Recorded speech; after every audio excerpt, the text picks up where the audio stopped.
welcome everyone.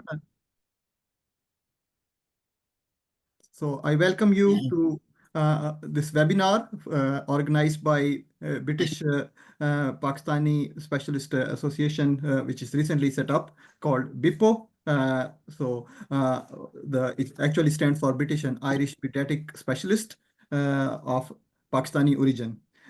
We have organized this webinar because of the discussion in our WhatsApp group, and there was a demand that we should have this topic covered, especially for our young emerging leaders.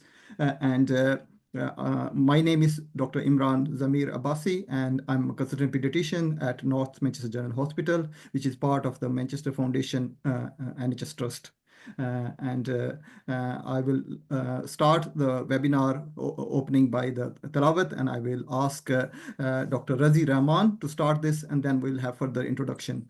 So Dr. Razi Rahman is a senior clinical fellow at my hospital, which is North Manchester General Hospital.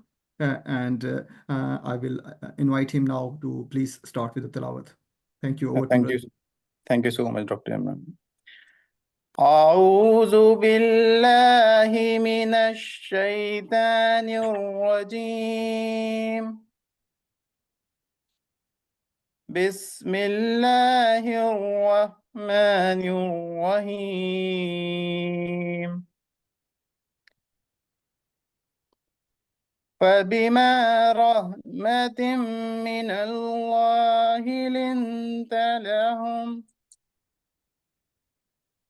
ولو كنت فظا غليظ القلب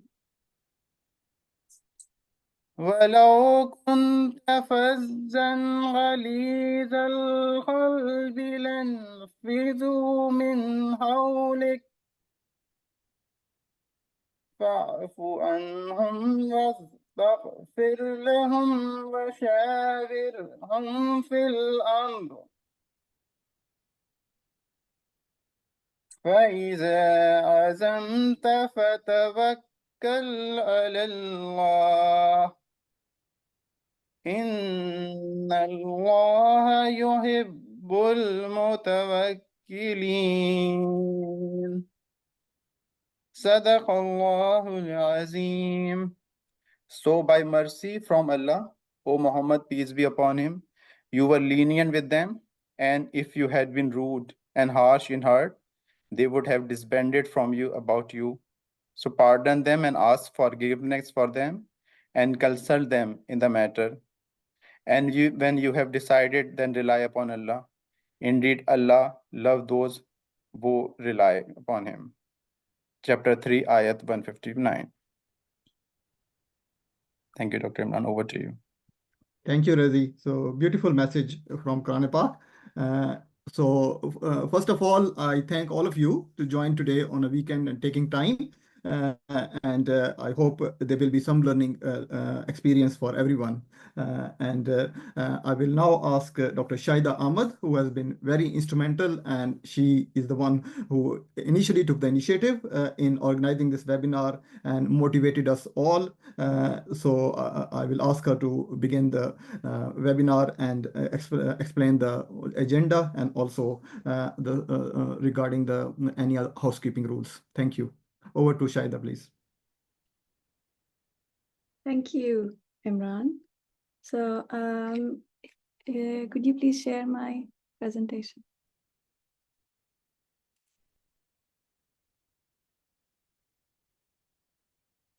Yeah, thank you. So next slide, please.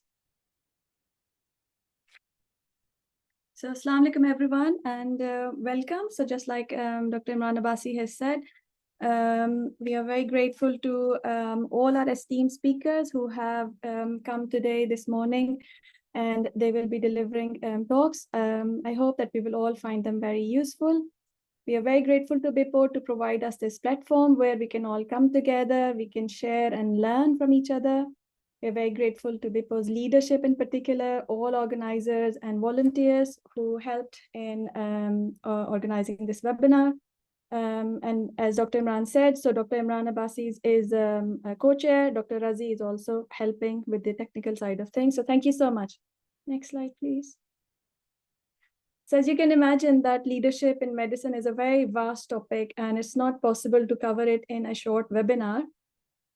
So, however, learning from real examples and lived experiences is second to none. So we have requested all our esteemed speakers to kindly go through their leadership journeys and share with us the gems and pearls of wisdom that they have learned through their experiences, so we can all benefit from. So this webinar is mainly focused on practical elements of leadership and not so much on theoretical. However, we will share lots of resources with you all that you can explore at your leisure, and they are very useful. Next slide, please. So mainly in this webinar, we'll try and cover what is leadership, why is it important, what are the qualities of a good leader, and how did our esteemed leaders in this community, they turned their aspirations and dreams into reality, what were the hurdles or fears that they had, and how to overcome them. And next slide, please. And just a couple of housekeeping points. As you can see that this meeting is being recorded. So if you have joined, we assume that it's okay with you. We will be sharing this recording on UKIPPO WhatsApp group as well as UKIPPO Facebook group. Each talk is about 20 minutes long. It will be followed by 10 minutes of question and answer session. And we request you all to kindly keep muted so we can avoid any distractions. And if you have joined via laptop or similar device, it will be better for good connection. And kindly post all your questions into the chat box and we'll endeavor to answer them all. And finally, please complete the feedback form so we know what went well, what we can improve on, and what would be suggestions for any future webinars. And once you have completed the feedback form, you will get a certificate. Next slide, please. So this is the original poster that you have been seeing. There is a slight change in it. So instead of the talk at 11:15, that was by Linta Bint Naseem on leadership starting early. Unfortunately, she's not able to join us today, but we hope that she can come back another time. And instead of her, Dr. Iqbal will be delivering his talk on leadership do's and don'ts at that time. These are just some of the additional resources that I've put together, and our esteemed speakers will have lots to share as well. It includes short workshops to really long degree courses, and you can explore them. A lot of them are free as well, so they are really useful resources that will encourage everyone to look into. We'll put them in the chat box for everyone to benefit. And next slide, please. This is just the meeting link, and hopefully you all have the link anyway. Next slide, please. This is the link to the feedback form, which we'll post in the chat box again. So you can click on it and complete the feedback form, and it will generate your certificate. I think that's it for now. And yeah, I pass on to Dr. So we can introduce our first speaker now, Dr. Asad, Nabiha Asad. We are very grateful that you are here this morning, and we are looking forward to learning from you and hearing your talk. So this was for me. We can share Nabiha's talk. Oh, sorry, did I just take over your last slide? Apologies. No. Are you sure? Okay, thank you. Good morning, everyone. My name is Nabiha Asad. Thank you, Shaida, for giving me the opportunity to talk today. And as we were just talking about this earlier, this is a very beneficial group for all of those who are new to the UK and Ireland. And I just wish I had something like this when I came to this country. So before I start talking, I'm just going to put something in the chat. And if you can log into menti.com, and then we'll try and keep this a little bit interactive. So I'll just introduce myself. My name is Nabiha Asad. I'm a consultant pediatrician at Wythenshawe Hospital in Manchester Foundation Trust. My special interest is pediatric epilepsy. when I came to this country initially, obviously, it was more about theory, about medicine, about being an excellent theoretical doctor. But once you start working through your career, you realize how important it is to develop other skills. And one of those skills is leadership. So, just as an icebreaker, we'll start with qualities of a leader. I've got your rest of the morning is full of some wonderful talks and colleagues who've taken time out to share how to develop your leadership and what are the opportunities out there. But just to begin with, I want you to think of examples of leaders. So, what comes to your mind or who comes to your mind? Now, this can be a little bit controversial, but try and join in. And I want to see some mentee presentations here. Okay, so can you see the screen as well? I've just gone out of my presentation. So these are all anonymous. So go ahead and think of names that you can think of for leaders.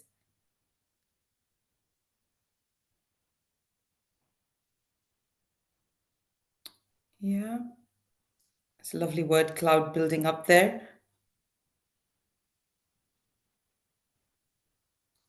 I'm sure we have more than how many people have already joined in, but so yeah, we need a little bit more on that word cloud.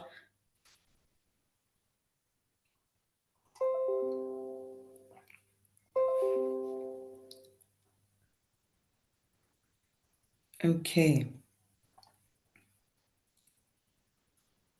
So I've not done this before in Zoom, but I'm just going to try and see if I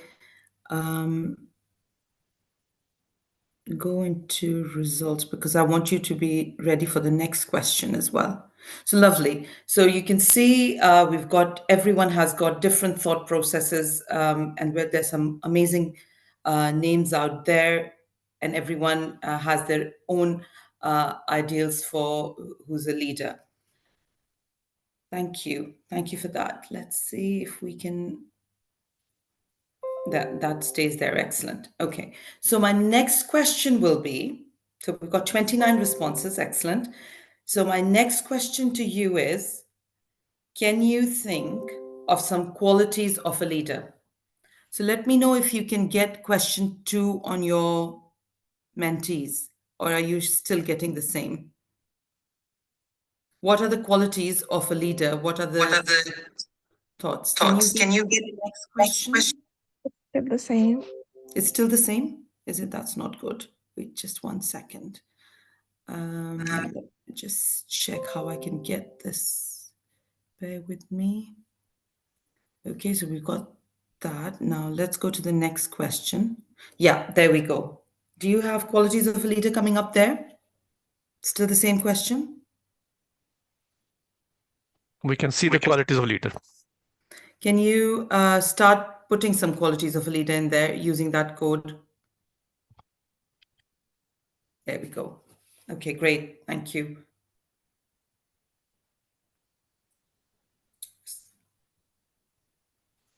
Anyone else can think of some qualities of leader? It's all anonymous, so yeah.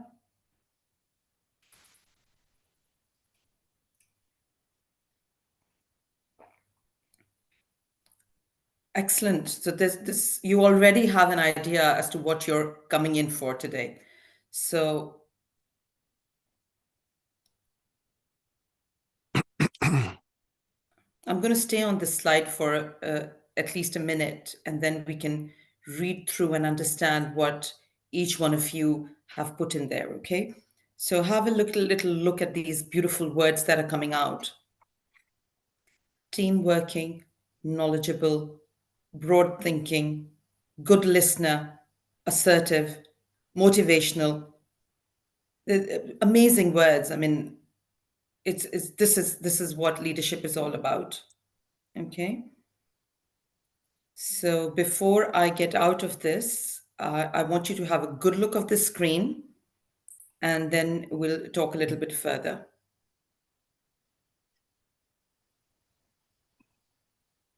supportive, reachable, respected, takes initiative, calm, team player, team working, takes responsibility, situational awareness, empowering subordinates, uniter, inspirational, passionate, educated, visionary, listening skills, confident, vision, responsibilities, organizer, engaging everyone, broad thinking, calm in chaotic environment, non-judgmental, easy to approach, motivational, good listener, brave and compassionate. Amazing. I love these adjectives.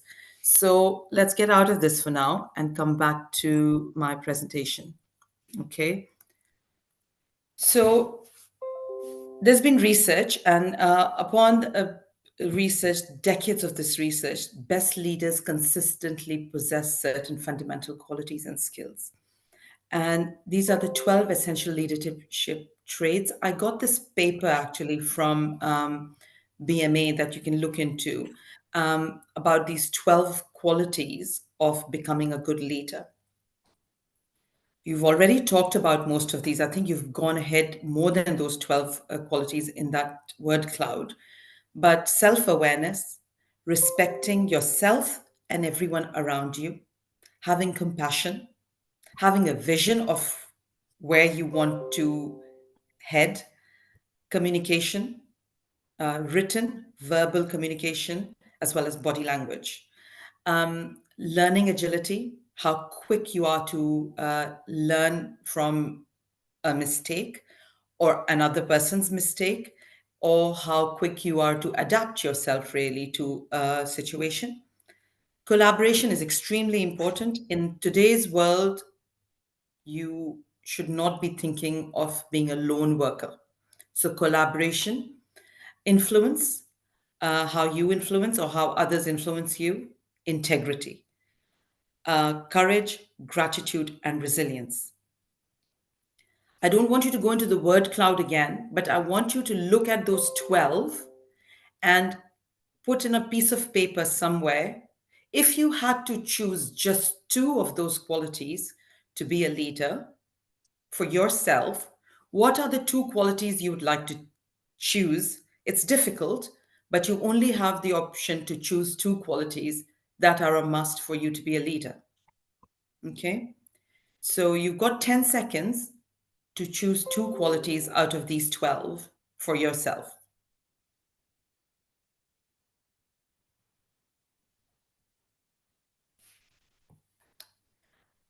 And to be honest, I found this very difficult.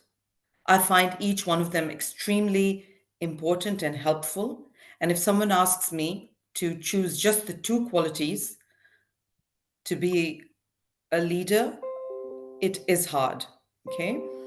The reason is that you've got to be an overall all-rounded person with these qualities. Some of these qualities, some people will have more vision and more resilience and less sort of self-awareness, but to be aware of these qualities and try to build up and improve what you don't possess.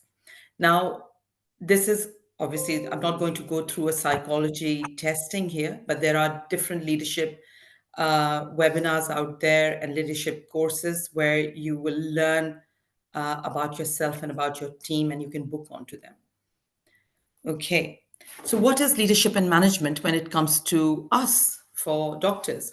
Leadership is a word that is often used and seldom truly understood. From medical school interviews through to senior career progression, the attributes of a leadership are sought after. Good leadership is not automatically found with career progression and senior job roles. Leadership is the ability to translate a vision into reality. Materializing this vision into reality requires team working to achieve a common goal. Leadership is about focusing on big picture, detecting where change is needed, and implementing this change by inspiring and coaching members of the team to effectively achieve the change. Leaders create leaders. Leadership is not about inspiring yourself to be the best you can be. Rather, it's about role modeling behaviors that inspire others to become the best version of themselves. Management is about utilizing the resources available to you in an organization. It could be financial, human, machinery, integrating them together efficiently to achieve a goal. So here you can see the difference between leadership and management, although they come under one umbrella term. Leadership and management overlaps but are uniquely distinct. Leadership focuses on change and exploring new possibilities with a view to improving an organization. And management focuses on the effectiveness of daily operations. This is a morning filled of lovely leadership talk. I just don't have so much of time to go further into details of it. But by all means, we will further discuss this. And if you've got any questions about leadership and management, you can get in touch with me or any of the faculty. But coming to the basics, you have to remember whatever we are talking about this morning, it is to do with you being a doctor. Okay. So it's important that remember that this leadership is not being a CEO of a multinational company out there. It's about you being a doctor working, particularly if you're working in the UK, I assume, and in Ireland, is working in a government service. So as a doctor, there are myriad of duties that you carry out on daily basis. And the GMC duties of a doctor highlights 4 domains, okay? So these 4 domains are knowledge, skill, and performance, where patient safety must be prioritized, and clinicians are required to keep up to date with academic knowledge and recognize their professional limits. So this includes all your exams that you take to become a safe doctor. You've got the knowledge. You take your courses, your CPD throughout your career. Then is safety and quality. So patient safety, health, and quality of service must not be compromised. And how do you do patient safety and quality checks? By governance, by audits, quality improvement projects. Then comes communication. So partnership and team working. Patients should be involved in their healthcare decisions. Information must be presented fully for informed consent, and their autonomy should be respected. And coming to communication, for those of you who have been working in this profession for some time, you will realize that as time is going by, you've got a very well-aware patient population who most of the time know their rights. And it's important that you are aware of that. So whatever information you're giving is clear, it's true, it's up to date. And whatever decisions you're making for that patient, it's in partnership between the doctor and the patient and the MDT. And the 4th one is maintaining trust. So doctor must act with probity and maintain patients' and public's trust in medical profession. These domains set regulations for clinical, academic, and professional duties that doctors have within the team in medical practice. They also provide preset, uniform, high standards of care for patients. Now, I got this slide from GMC, and I felt it was very important for us to share in today's leadership talk, because whatever you are going to be doing in your career, whether it's around leadership, academic, education, you've got to remember these 4 domains. The role of medical leadership in improving healthcare is recognized. It's also recognized that within MDT, doctors have the penultimate responsibility in ensuring that patient care is not compromised. Leadership in the setting of healthcare is of immense importance, as the role of a doctor is to detect, implement, and lead change when there is improvement to be made in healthcare service or systems. Medical Leadership Competency Framework, developed by the Academy of Medical Royal Colleges and NHS Institute for Innovation and Improvement, contains leadership competencies that are designed to engage doctors in planning, delivering, and transforming health services. This framework moves away from the conventional view of positional leadership and encourages shared leadership. Shared leadership is based on leadership arising from individuals at different levels, where everyone is collectively responsible for the success of the organization. So the olden days, when there used to be the one leader and one sort of team member who was the boss, I think we're quite moving away from that, and you must have seen in your practice. If not, you will see. It's about being a leader who moves the team. And like in your word cloud, you'd already said a few of those lovely adjectives, that it's about getting the best out of your team, encouraging people.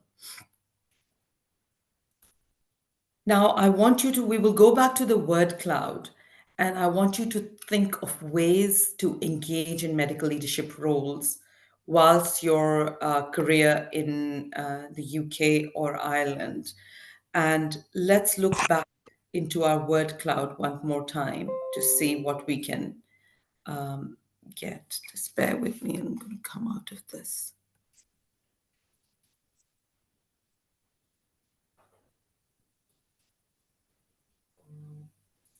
Okay.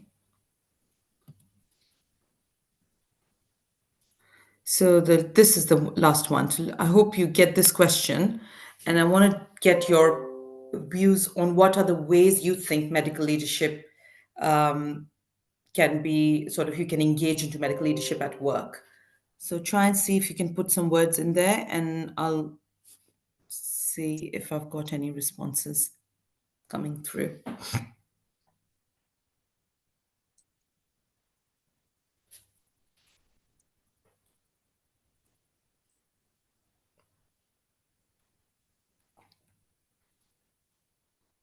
Is it working, guys?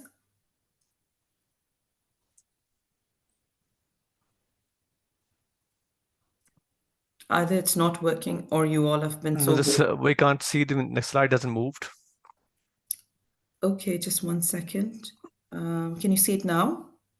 Let me see. Not yet. No. Okay, I'm going to stop sharing and then share again. So maybe that might just be... Says the presenter has not changed the slide yet. Okay, thank you. I'll just try and see if I can... Okay, just go back into that.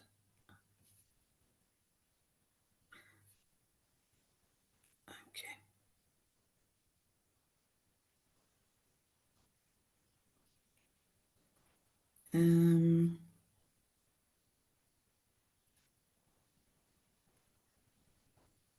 Just bear with me. Apologies, guys. It was working fine, wasn't it?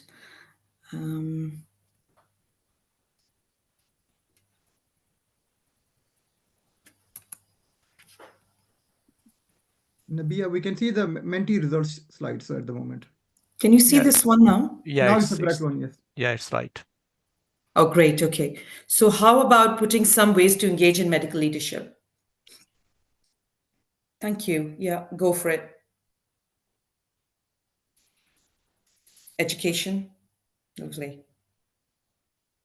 So I want you to think of ways you can engage in leadership at work, whatever your role is. You could be a clinical fellow, junior clinical fellow, senior registrar, ST1, foundation doctor, or if any of the pre-registration people are here, just think of what all you can do to engage in medical leadership.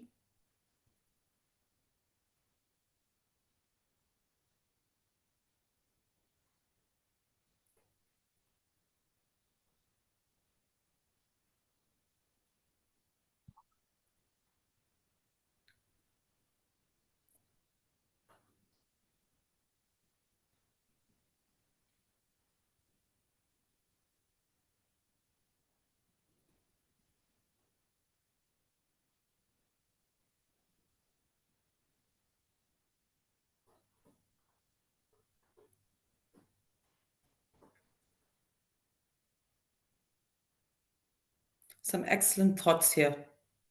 Very good.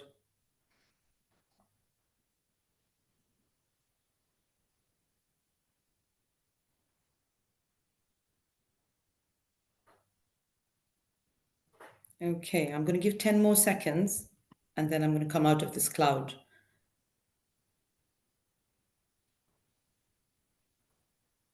So you can see what lovely words you've used here. So there are ways of engaging in medical leadership, whatever your level is at work. This could be for a consultant or it could be for a very foundation doctor. You can get engaged in activities around education, leading ward rounds, being the team leader of your shift, working on audits. You don't have to be an audit lead. You don't have to be, the top person responsible for the audit, but taking a lead for doing audits, quality improvement projects, team building work. You can also start leading well-being projects at your work, looking after each other. Okay. Sorry. Say that again.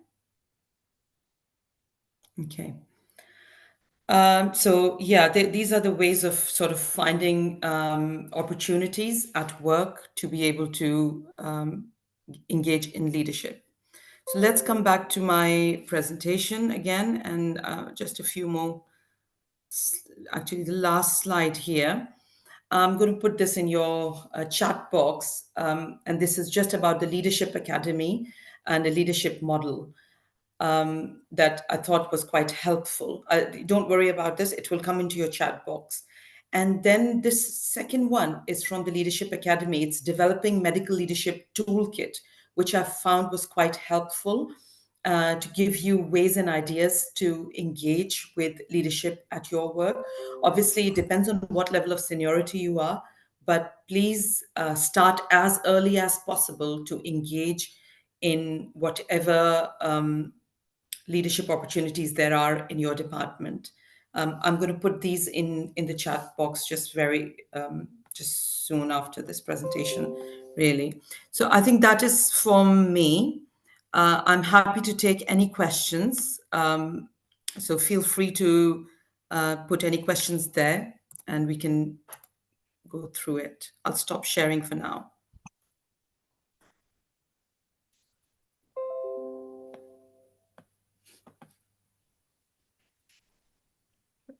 Thank you very much, Dr. Asad.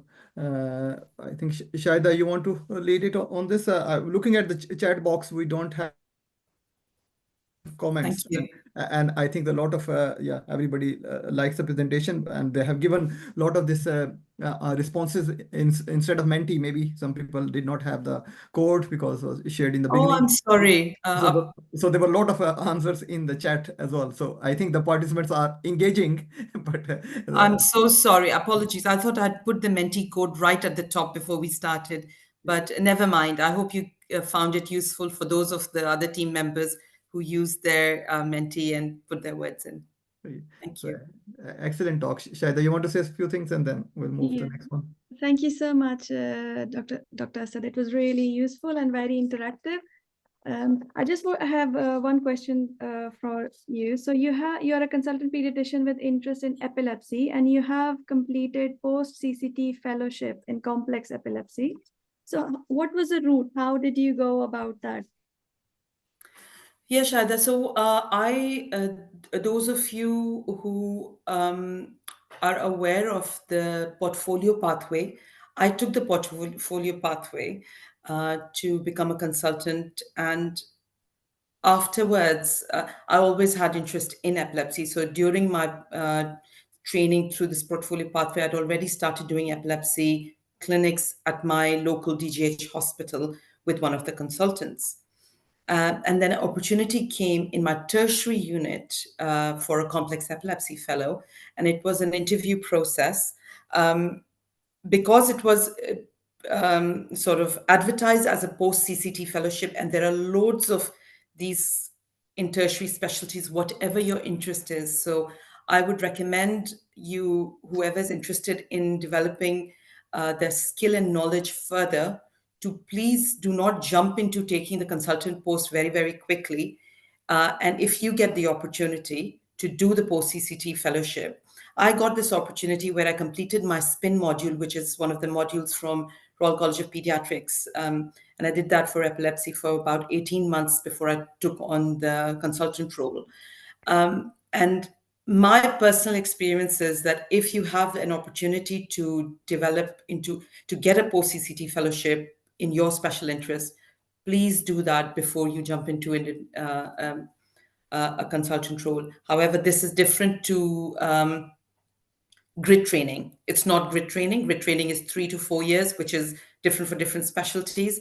However, this was for neurology, complex epilepsy. A post had come up. You could be a CCT fellow or portfolio pathway, post-portfolio pathway, but it is for a senior doctor. Thank you very much. That was very insightful. So our Okay. next speaker is Dr. Khan.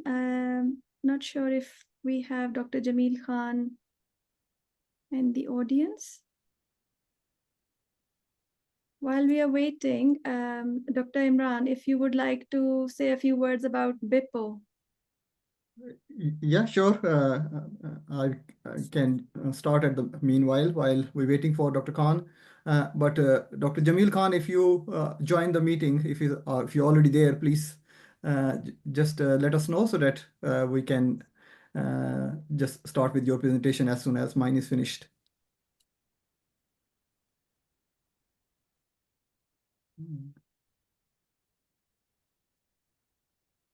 So I would like to just say a few words about this organization, which we recently has started, and this is providing us this opportunity to connect with all of you. And I think a lot of people have given us this feedback that there was probably a big gap, and there was it has become almost essential with all other pediatricians from other countries and backgrounds. They already had these organizations, they were way ahead of us. And as soon as we set this up, we had soon very overwhelming response. So this is our second webinar, which obviously you have all joined today. And just thinking my slide moving. So we met in a meeting recently in Manchester, which was for a different reason, but we were 10 to 12 pediatricians, and we already had a group of pediatricians in Northwest through a WhatsApp group, and we have some social meetings. And Dr. Naseem Mahmood, which most of you know, is from Alderey Hospital, and I had met him 3-4 years ago, first time, through his charity organization. And after that, we were discussing that we need something on a national level for the UK, where all pediatricians of Pakistani origin can network together. And then we also were thinking that we should not be only focusing, as most of you know, Royal College of Pediatrics is the only Royal College which is not for representing only the members, but also represents the child health. So we also wanted to include all the people who are joined with the child health, not only the pediatric specialist. So that's why we changed the name to pediatric specialist, so that we can include like pediatric surgeons, pediatric microbiologists, and other people who are doing pediatrics directly or indirectly through their medical background, though. So we were not going to include at this stage anybody with other than the medical professionals. And we also thought that because our neighboring country, Republic of Ireland, has got relatively smaller number, and we have very close link, and we also have similar type of training and structure for the, we wanted to include them as well. So that's why we included Ireland as well. We are in fancy. As you can see, the organization only started on 9th of March, and we have got big ambitions. We are working on the constitution. We have almost drafted, and there's a 3 versions so far. So hopefully we will finalize it soon and implement it. Obviously, it can change in future, but we want to go ahead with the initial structure as soon as possible. We have membership form, and we want people to actually include their details so that we can have actual database. So far, we have 277 people who have joined our WhatsApp group, and that's in less than 5 months, which is excellent. In my approximate estimation, I think we should have around 500 people join to the pediatric specialty in UK and Ireland at least. So you can see we are just over 50%, which we are representing at this point. But still is excellent. As I said, we need to start somewhere, and this is obviously the beginning of the. And as soon as we're going to have further activities, I'm sure this organization will grow very soon. We are at the moment discussing that we should have a governing body, because without any responsibility allocation, there will be difficult to distribute work. And we are hoping to organize an inaugural membership meeting soon as well. This was the first, obviously, where we met, and you can see some of the faces there. And on our WhatsApp group, if you have joined, you know that we have created a separate group, because we know that pediatric is one specialty where the girls have like a overwhelming majority, and a lot of the trainees are women and girls, and obviously that's but in our group there was relatively less representation, and we wanted to increase their participation. So that's why we created a separate group for them to discuss and how they can participate better, and what we can do to improve their participation more on this forum. And you can see, you already heard this two speakers this morning, and they both are girls, so that's a good start. So we can see that we are making some way forward in this direction. We have created a ST application support group. A lot of juniors have joined this webinar today, and we are hoping to organize another webinar on similar lines, where the seniors can help. Not only seniors, I will also like, I think you're going to get more support from the people who have recently joined the training. So they can tell you what worked for them, and who are the key people who helped them. So they can obviously guide you, as well as seniors can provide you some wisdom from their experience, and what they look when they are actually shortlisting, and those point of view. So that's hopefully should be happening soon. We already have a very successful and very well attended portfolio pathway group, which some people, if you don't know, means that the non-training pathway, where you have your own competencies, and you submit to the application to GMC for recognition of your relevant specialty. And this was for pediatrics. So that was a very successful webinar, but there's still a group. So people who need support, they know who to contact through that group. We have a small admin group, and we are we got like almost 50-50 representation from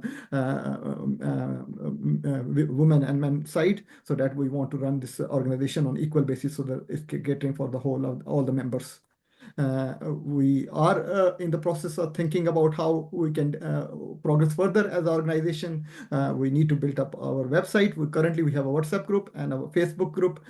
We have this membership form, which we have shared a few times in our WhatsApp group. There's a relatively not very good response, but we understand that people have some reservations about confidentiality and those things, though the information which we're asking is nothing more than what is already most of you have in the public domain. And if you Google your name, you will probably find more information than what we're asking on this form. And we are hoping, once we have our governing structure, that we will have local and national networking events. But we, at the moment, we all urge that all our participants, if they attend any national conference, like a Royal College of Pediatric conference, like any other specialties, like Nabia mentioned, she's from neurology background. If I'm like from diabetes background and endocrine background, and Shahida is same. So if we attend any meeting, we would like you to join with other people from pediatric specialty, and think that how we can work and collaborate together. So I think I already mentioned the portfolio webinar and medical leadership webinar and these things, so I will skip this. I think that as an organization, once we have our own home sorted, we will have a big voice at the Royal College level, definitely. I think we should also be even GMC level, but Royal College level, we should have representation, and we should be able to represent our pediatric colleagues across UK and Ireland and the Royal College levels. I've not included Royal College of Pediatrics of Ireland as well. Sorry, they don't have a Royal College of Pediatrics. It's the Royal College of Physicians of Ireland. So we can also should have representation, and we should be able to put our case for any things which we are facing. We already are working at the advice and mentorship program unofficially, but I think that one of the big objective and aim of this group will be that we can mentor as well as advise our junior colleagues who are joining the specialty. And as I was saying before, that we want to collaborate and organize ourselves with other organizations. But I think a lot of our colleagues and feedback is coming, we need to do something in Pakistan. So I agree with that, but I think that will be our secondary objective, not primary objective. We need to first think about the people who are already in UK and Ireland, how we can help them first, organize ourselves, and have our voice, and then take our obviously this further to work in Pakistan, because that's I understand is important, but I think it's a lot more important that people who are already here, what problems they are facing, what struggles they are facing. We need to focus on those first, and we should obviously should be doing a lot more things, like if you know some of the organization from our neighboring country, they have at least 2 organizations which are working in pediatrics. And we are just starting this journey. So I think we will be doing things in Pakistan, but that will be not the primary objective of this organization at this stage. So this is just a brief words I wanted to say about this organization, and I also want to say that you all are honored in this organization. We want your active participation. If you have got any ideas, please reach us. And we will be also reaching you to ask obviously your help in future for your area of expertise. And I hope people like Dr. Ahmed, who has taken the initiative for this, if anybody else has got any ideas, please contact us. As I said, there's a admin group, but if you can reach me, Dr. Naseem, Mahmood, and Dr. Ahmed, we will be, and Dr. Asad is also one of our admin. So we will be obviously taking your ideas forward. Thank you very much, Dr. Ahmed. Have we got any news from Dr. Khan? Has he joined? Yes. Okay. Yes, so Dr. Khan will be is our next speaker. So I'll introduce Dr. Khan. Thank you so much for presenting this morning. So Dr. Khan is a consultant pediatrician and clinical lead of Pediatric Emergency Department, Northern Care Alliance NHS Trust. He is also chair of SAS committee in Royal College of Pediatrics and Child Health, as well as a council member of Royal College of Pediatrics and Child Health. So we have Dr. Jamil there, so please go ahead. Thank you. Hi. Thank you for my introduction. I'll just do a little correction that I am a fast grade. Yeah, the rest of the introduction is absolutely fine. So I am a senior SAS grade. I'm one of the new specialist grade pediatricians, which has recently been introduced into NHS. Not sure how many of you are actually aware of this specialist grade, but that's what I work in. But I work in a consultant capacity. I'll quickly share my screen so we can actually start. It's a brief presentation, but I wanted it to be more of an interactive session. That's why I just kept the presentation, the slide brief, not too long. Just give me 2 seconds so I can share it.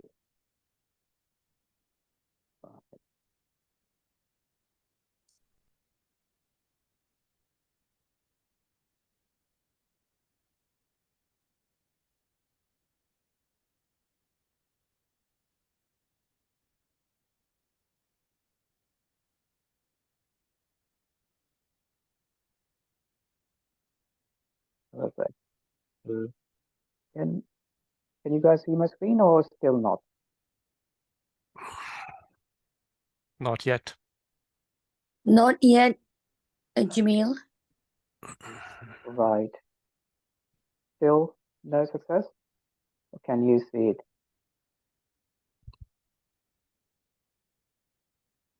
It's not coming yet.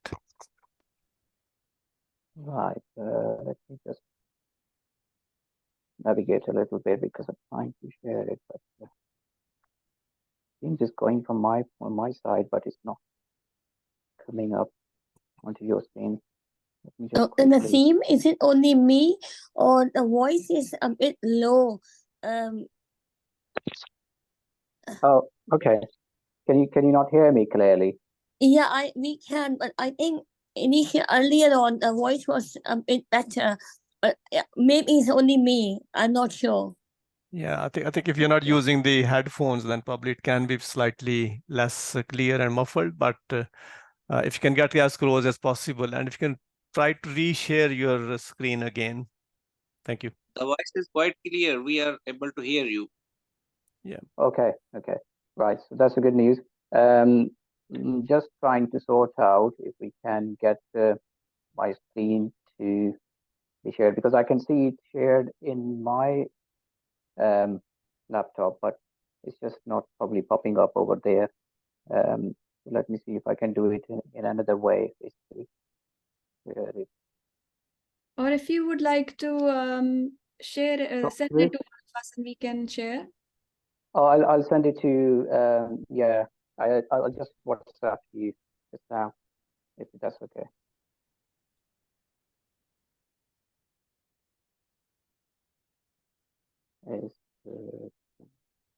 It's just a brief slide. It's not too long, but it will just help us basically.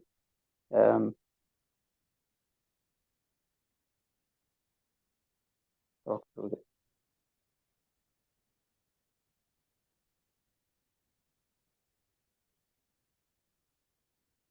Yeah.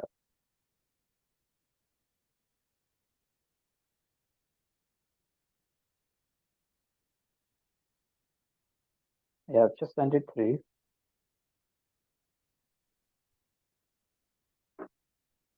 Is there any way you can share it? But while you're doing it, I'll just quickly go through. I'll just talk through it anyways. So as long as you guys can hear me, one of the new specialist grades. So my original topic to talk about was the leadership fears, but I thought I'll also touch base the more important and more crucial topic, leadership fears amongst FPS doctors, because for some reason we do our consultant community who've gone through all the training process and that whole organized structure type of thing.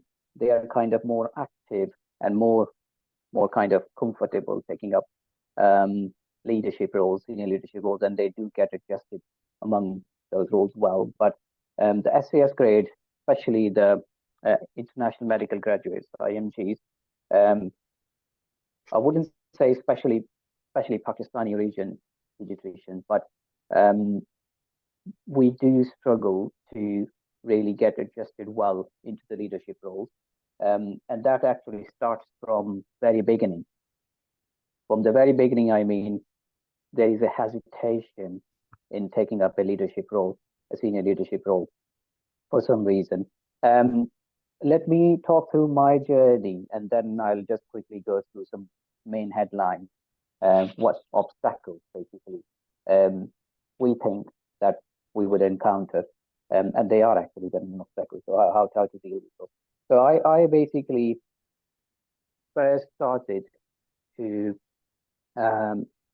first initiated my first leadership roles back 4 or 5 years back, basically, when I joined the college SAS committee as a regional representative of my whole region, like Kensington and Sussex region. At that time, it did seem a bit daunting whether to apply for that post or not to apply for that post, because my fears were how I'm gonna cope with that post, because it seemed to be a huge area for at a national level in the college, and whether I'll be able to cope with that or not. Anyways, I did take up that role and continued. Sorry, Jimmy, your slides are on the display if you want to use the slides. Right, and perfect. Yes, that's great. Thank you. So I'm just going through my journey, basically. So that's the first part of my topic, anyways. So when I took up the college role, then the main fears were whether I'll be able to cope with the college team well or not. But once I went into the college team, I did realize that the things which we fear from are actually, they're just probably more of a fear rather than an actual thing, or it's just a perspective. So once you are able to initiate things, once you are able to enter into the cycle, the teams, wherever you are entering into, whether that's a local leadership role or whether that's a national level, college level role, they are usually very supportive, and they are usually very helpful to you to really excel. So anyways, I did really well. I did well with the college for several years before I was actually elected as the chair of the college at this committee. That was in about 2022. So it's been 2 years or so I've been a college chair. And when I took up the college chair role, again, the main concern in my mind was if I will be able to cope well with this massive committee and with this massive role. But when you start sitting up as a chair and you liaise with college council and any other senior executive level people around you, both clinical and non-clinical, you do realize that they are very helpful. They've all gone through the same process. And they realize that someone who's coming in new to a senior leadership role, they are very much supportive and they are very much encouraging to you. So there is no such thing as you would feel like that you've been pushed back or you've been not appreciated or you've not been supported. So when I had spent some time as the chair of the SAS committee, I was offered to be sitting on the college council as well. So that's again a national SAS level role where you have to represent all the SAS doctors nationally with the college council. You have to really liaise with the college council and your the SAS group of doctors to really bring up any issue. So college council seemed to be very supportive as well. So all my concerns of being kind of like whether I'll be heard or I'll be just ignored or whether I'll be appreciated or I'll be supported or not. Everything actually was went really well. There was nothing like that I would not be kind of supported.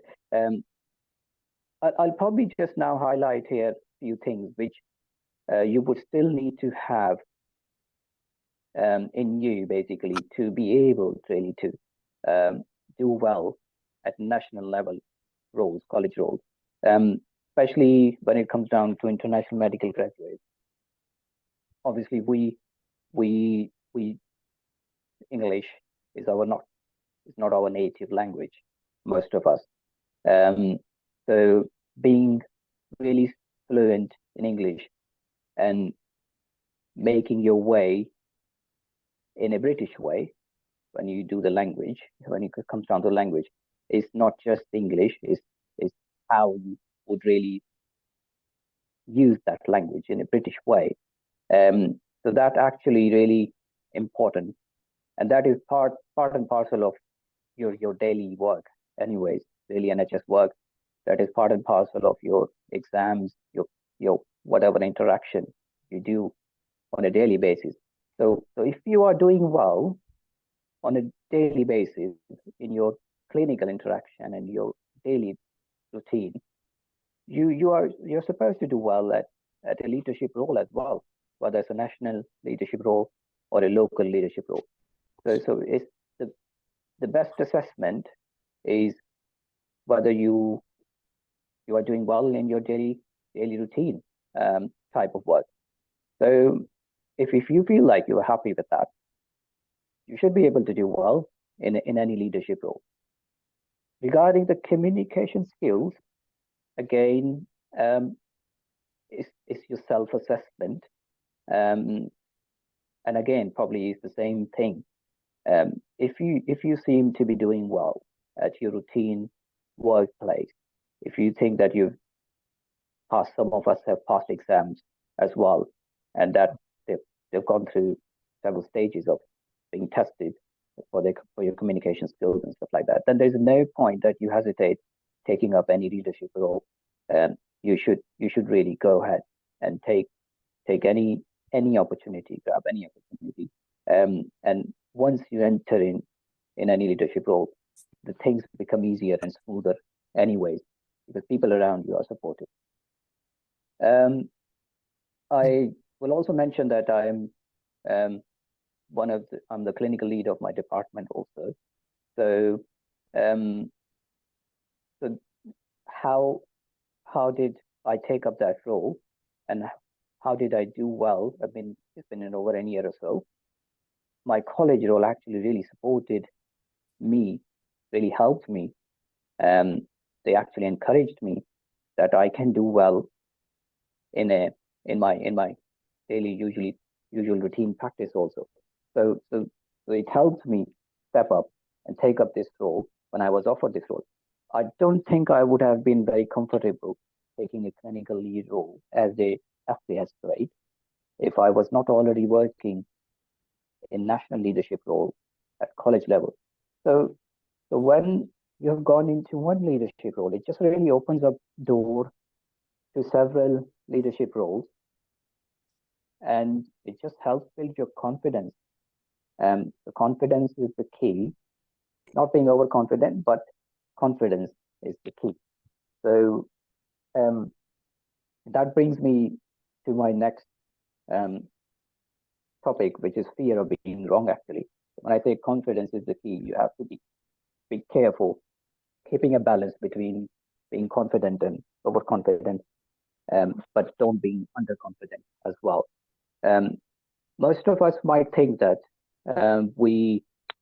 if we say some things, if we bring up an idea, if we bring up a plan when we are leaders, then people have eyes on us, and we will be criticized, or whether we'll do well or we will not do well.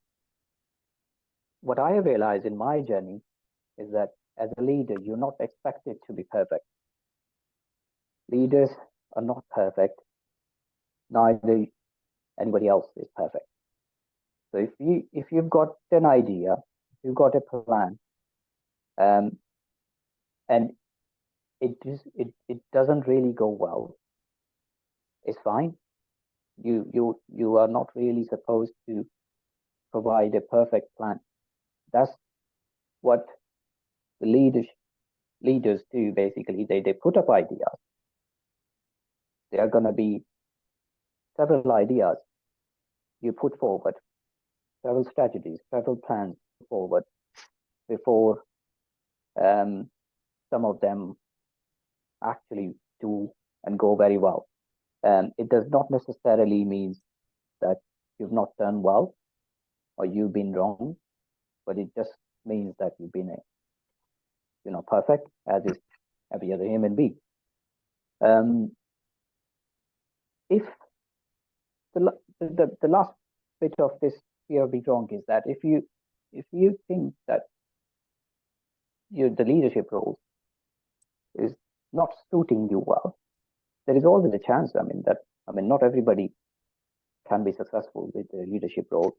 There is, so this is very acceptable and very, very much appropriate for you to assess yourself or judge yourself and decide whether you feel comfortable continuing with the leadership. If not, it's absolutely fine to step back or step down from a leadership. But that doesn't usually happen very often.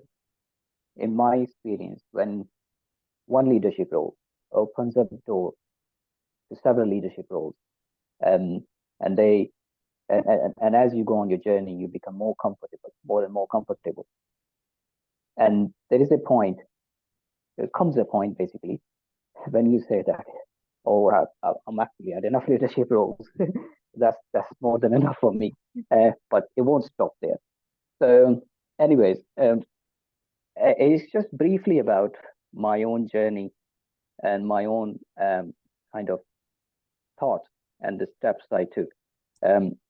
So, just to give you a brief idea, that I still do get too many options to take up further leadership roles, but obviously I have to time my I have to time it, and then I will have to decide which one suits me best. So just to summarize the things now, that as IMG pediatricians, and especially Pakistani origin pediatricians, I think we have got immense potential. All we have to do is basically initiate things. Once you've initiated things, 90% of the times it is supposed to go well, and it's supposed to build up your confidence level and open up further doors for any further leadership roles. I'm more than happy really to help anyone who is looking to enter into leadership roles, and really advise them about things. Unfortunately, the college council is huge actually, but I think from Pakistani pediatrician perspective, I cannot see many in the college council, many people around. So it will be really good to see more people around taking up senior leadership roles, not only at college level, but obviously your local level, wherever you're working in your service.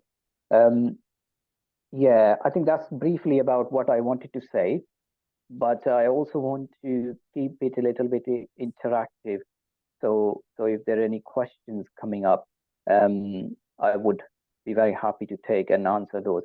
I've actually missed a couple of things in my journey. I've also been a vice chair of the SAS committee of Academy of Medical Royal Colleges, but I have recently stepped down from that role because I couldn't really time manage it, basically. Was too demanding. So it's absolutely fine. It's absolutely right to step down from any role as well. So you don't feel that you will get stuck in a role and it's neither going to progress or no, you can step down, step back. I'm also a fellow of RCPCH, which not many SAS are. I think exactly for the same reasons, because they are reluctant to initiate things. So I would also encourage SAS group of doctors to consider taking college fellowship, because it gives you a lot of rights. It does give you a lot of options to be involved with the college in many activities.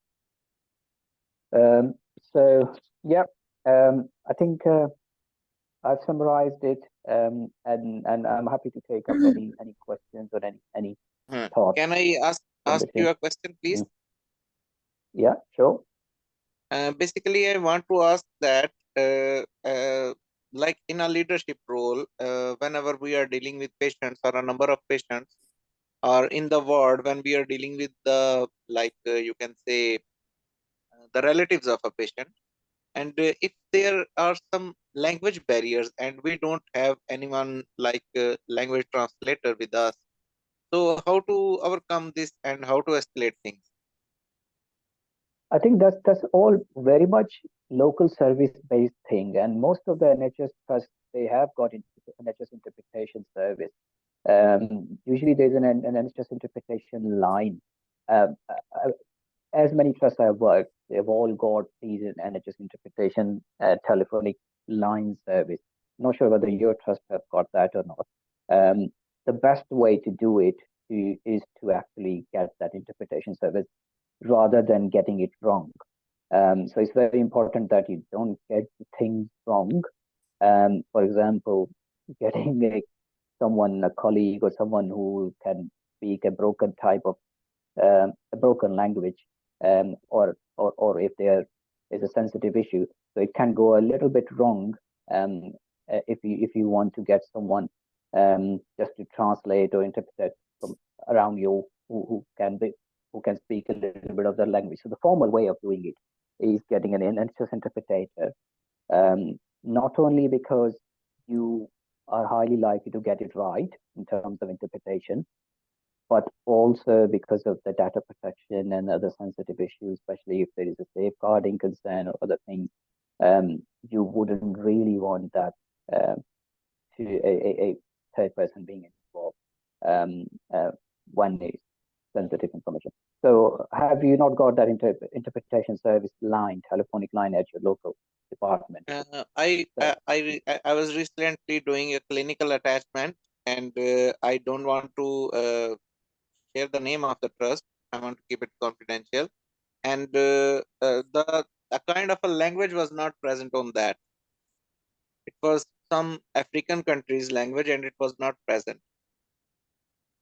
So if you have an interpretation service, normally they have got all sorts of languages and codes on it, which you can actually pick up and then ring the interpreter. But if you don't have that, then there is one special person also who deals with someone who's with this type of languages which they are unable to speak. Although it will be a bit of a complicated type of situation or scenario when you have got a patient with you who can't speak a language and you can't get that language from an interpretation service. I've not faced this situation as of yet, but you will definitely need to escalate any such situation to your senior person, whoever is the senior person available at that point, to really make a decision whether what would be the most appropriate step. Thank you, Jamil, for Okay. excellent talk. I think Thank you so much. we just need to focus to the topic. I think there is one very relevant question for you in the chat. I think Dr. Naseem has given some brief answer, but if you want to address that as well, Nuzat Alam has asked, when word leader comes to our mind, it means senior to us. How can we be thinking ourselves as a leader being at a junior level, limited experience, knowledge, or skills? Is it even a possibility? So if you can just answer that question, and also at the same time, if you can ask everybody else, if any other question, please ask in the chat box, just for the sake of the time, we can keep it to the time. Yeah, thank you. It's a very good question, very good question. That's why I actually started my presentation from my journey when I was actually only a specialty doctor, when I took up my first leadership role. So being a junior doctor is absolutely should not be a hurdle, an obstacle to take a leadership role. So a leader is not supposed to be a senior most person in it's a leader. You can be a leader as an LED doctor, a locally employed doctor. You can be a leader as an SDS doctor. You can be a leader as whichever career stage you are. So for example, we have got in our SDS committee, we have an national LED representative, the locally employed doctor. They are a very junior grade doctor who are actually representing junior grade locally employed doctors throughout England, throughout UK, basically. So taking a leadership role is absolutely not bound or related to you being very senior. So, and I've given you my example that I took up that role when I was very junior. And from there on, the journey hasn't stopped, basically, because I kept on taking leadership roles and I've gone to the point of being a clinical lead. It's something that's just remove this fear from your mind. You still have to take steps. If you just go to the college page, college has got actually leadership roles at every career stage. So you can be a leader from starting from a foundation year doctor to a locally employed, to an SAS, or a consultant. So just go to the college page and you will find a role suitable to you. So this is not an obstacle. This is not a hindrance to be a leader. Thank you, Shahida. Have you got any questions for Jamil as well? Otherwise, we ask the next speaker.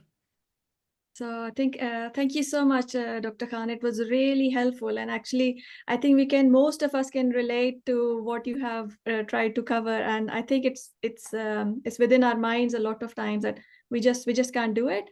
So it was really, really helpful. Very quickly, if possible, because if I think of a leadership role in Royal College, I would think that I need to be quite well known or have done lots of things before I can put myself up. Yeah, exactly. So that's the fear we're talking about. So you know the college is so supportive.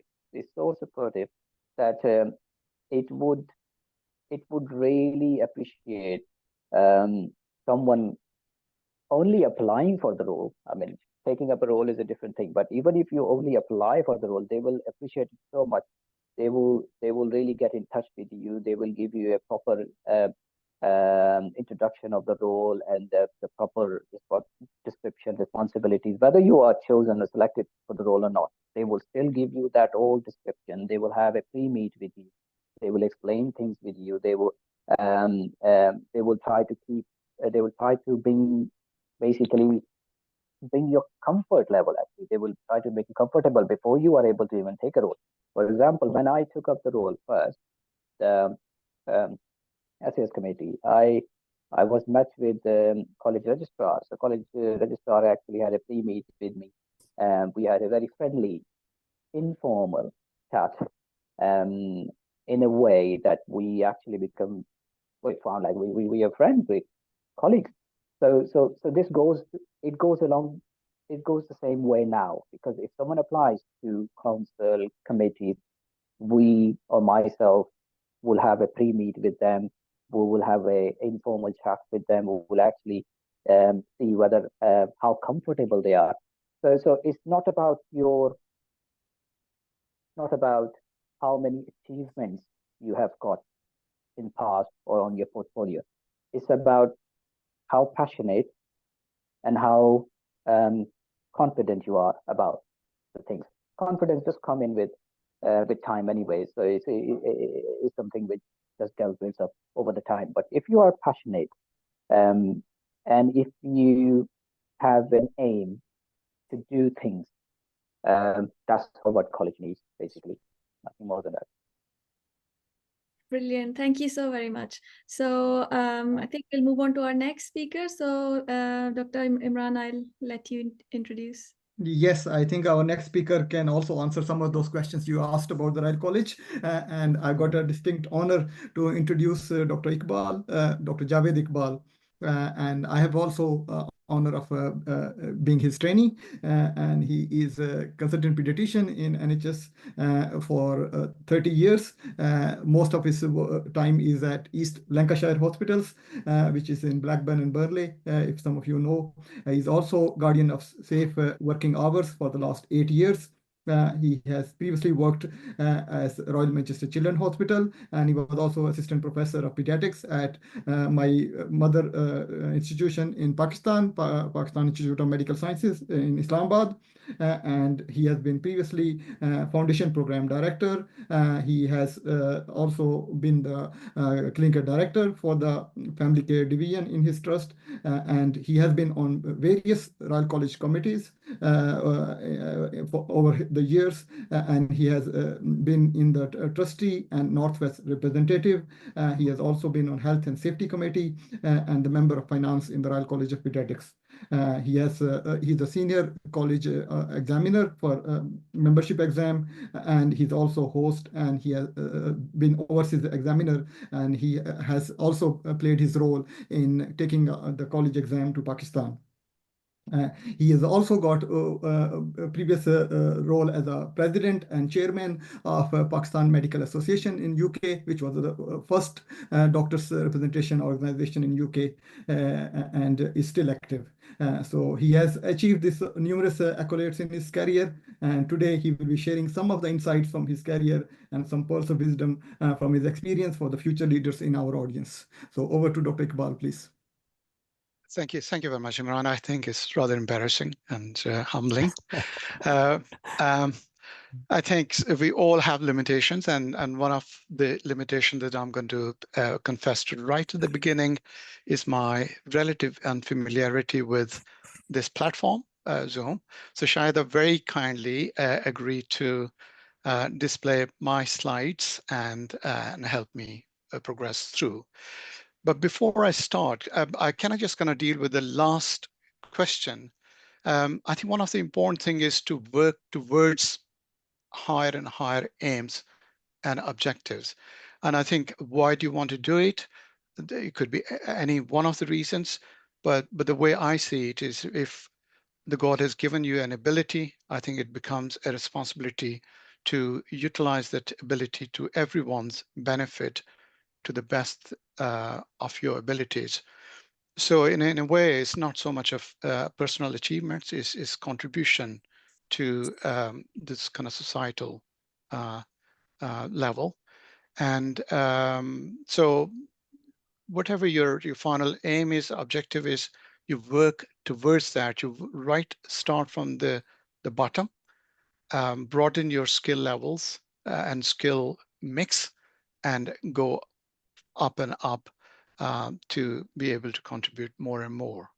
Okay, coming back to the topic that I was given, I think sort of, we all fall into a number of circles. And one of the circle, or one of the group that I identify myself as a medical professional. Another group of people that I identify myself is an international medical graduate. And each one of these bring their own challenges, but more importantly, they also bring some strengths that we have. And I think what sort of distinguishes us working within a medical profession or clinical professions is the fact that, by and large, you're dealing with highly intelligent people around you. And I think what I've found in my life is that you learn from everyone at every stage of their career, because there's no shortage of, you have your medical student with you. They're not any less intelligent than you are. They may be less experienced, but not less intelligent. And they may have a perspective which is very different from your own perspective, and you always learn. And I think that's an important part of your journey. You keep yourself amenable to ongoing learning process. What I'm going to, and secondly, I just go back to our background as international medical graduate, or having been brought up in other culture, as I said before, brings some challenges, but brings some strengths also. And that diversity, which is being recognized as one of the very important element in workplace, does provide you with slightly different perspective to the host society.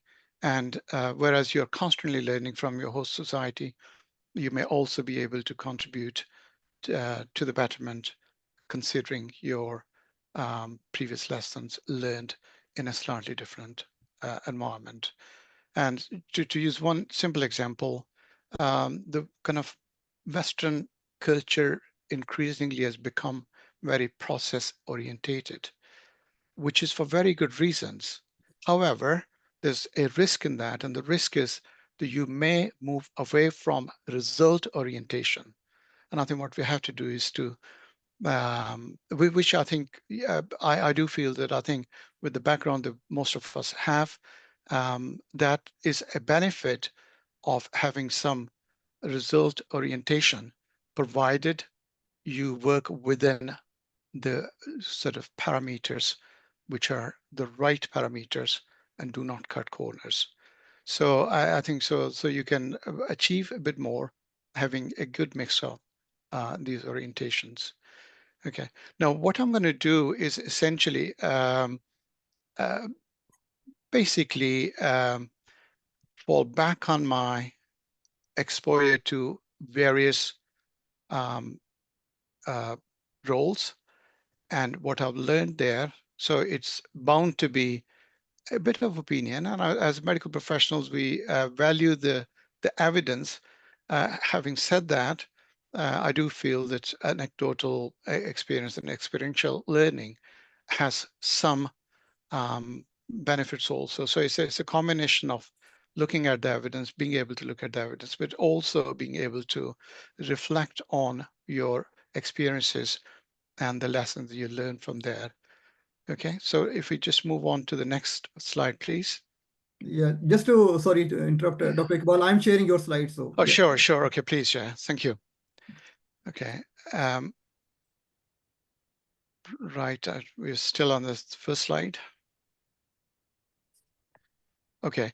This is just a bit of distraction, just to make sure that you find at least some slide interesting, even though this is I don't know if anyone can recognize, but this is a photo taken from the balcony of my family home back in Mirpur, Azad Kashmir, where I belong from.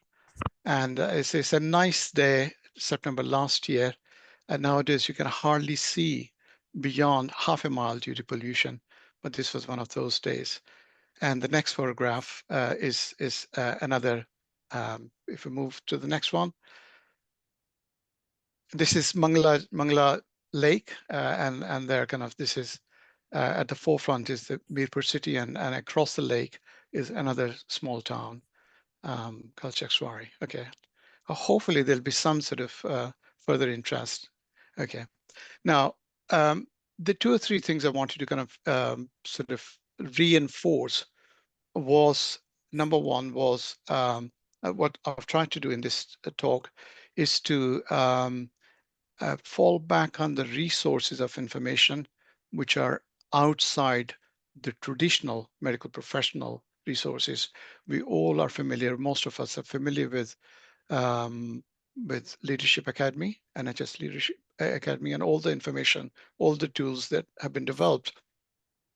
But a lot of information comes from a wider pool of information and organizations. And McKinsey, as most people will know, is one of the leading management companies. And these companies have the benefit of having a footprint all over the globe. They do undertake research, and they have the advice that they offer and the education they offer is very broadly based, which you can apply to medical profession and the healthcare as much as anyone else. Now, how do you define leadership? You look at various sources. They give you a very, a different selection of words. But by and large, I think what is important is a changing scene.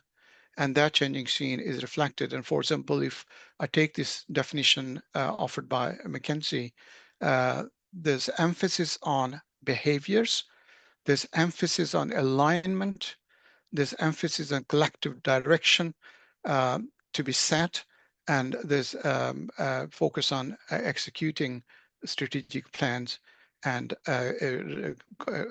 keeping a focus on organization and continual renewal. So I think these are the important aspects of leadership that you'll come across. I think it's fair to say that leadership is not about who you are, it's about what you do. So that's the emphasis that we need to remember. Okay, thank you. Let's move to the next slide, please. This slide, again, I've just picked another definition from another source, and they all essentially reflect various aspects of the whole process. And here they say that leadership is the ability of an individual or a group of people to influence and guide followers or members of an organization, society, or team. Now, they use the word followers.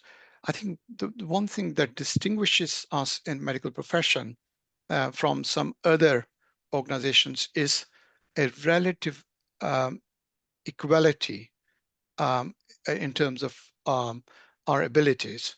If you're working as a clinical director in a team, in a department, you're dealing with a large number of colleagues who are basically like you, who may be even more experienced than you are, my first clinical director job, I've worked in a department with the colleagues who were my consultants when I started my first pediatric job as an SHO, and had a huge amount of respect for them, learned a lot, and I kept on learning from them through the time that I was supposedly the strategic clinical director of the Children's Services. So that kind of benefit is there. However, it also means that you have to consider a model of working as in a sort of formal leadership role, which is different from what might be akin to managing the people, is essentially working within a team of people who may be more experienced than you are, or maybe as able or possibly more able than you are, is facilitating towards the outcomes. Thank you. Next slide, please. Now, this is another source of information. The Creative Center for Creative Leadership is again a big organization, and they have done huge amount of research on sort of on the leadership process, and they define it as a social process where individuals work together to produce results that they could never achieve alone. And they have developed this model, DAC model of leadership, and that's based on the 3 outcomes that they feel defines the leadership. That's direction, that's setting a direction of your journey, is where do you want to go? And alignment is aligning different members of the team towards that sort of direction. And so it's essentially, how do you reach there, and the commitment that you require to come to a final conclusion. Okay, thank you. Next slide, please. Now, I think we've sort of, Dr. Asad has already kind of referred to the leadership and management. There's a big overlap, but there's some distinction also. And I think what we have seen is that some roles may be more leadership roles, some roles may be more management roles, some roles will be sort of a mixture of those. I mean, if I look back at my own journey, the job that I did as a strategic clinical director, and that was more than 20 years ago, of the children's services, including CAMS and neonatology and all those, was primarily strategic leadership role. And I had support from 3 operational clinical directors working in the various parts of those children's services.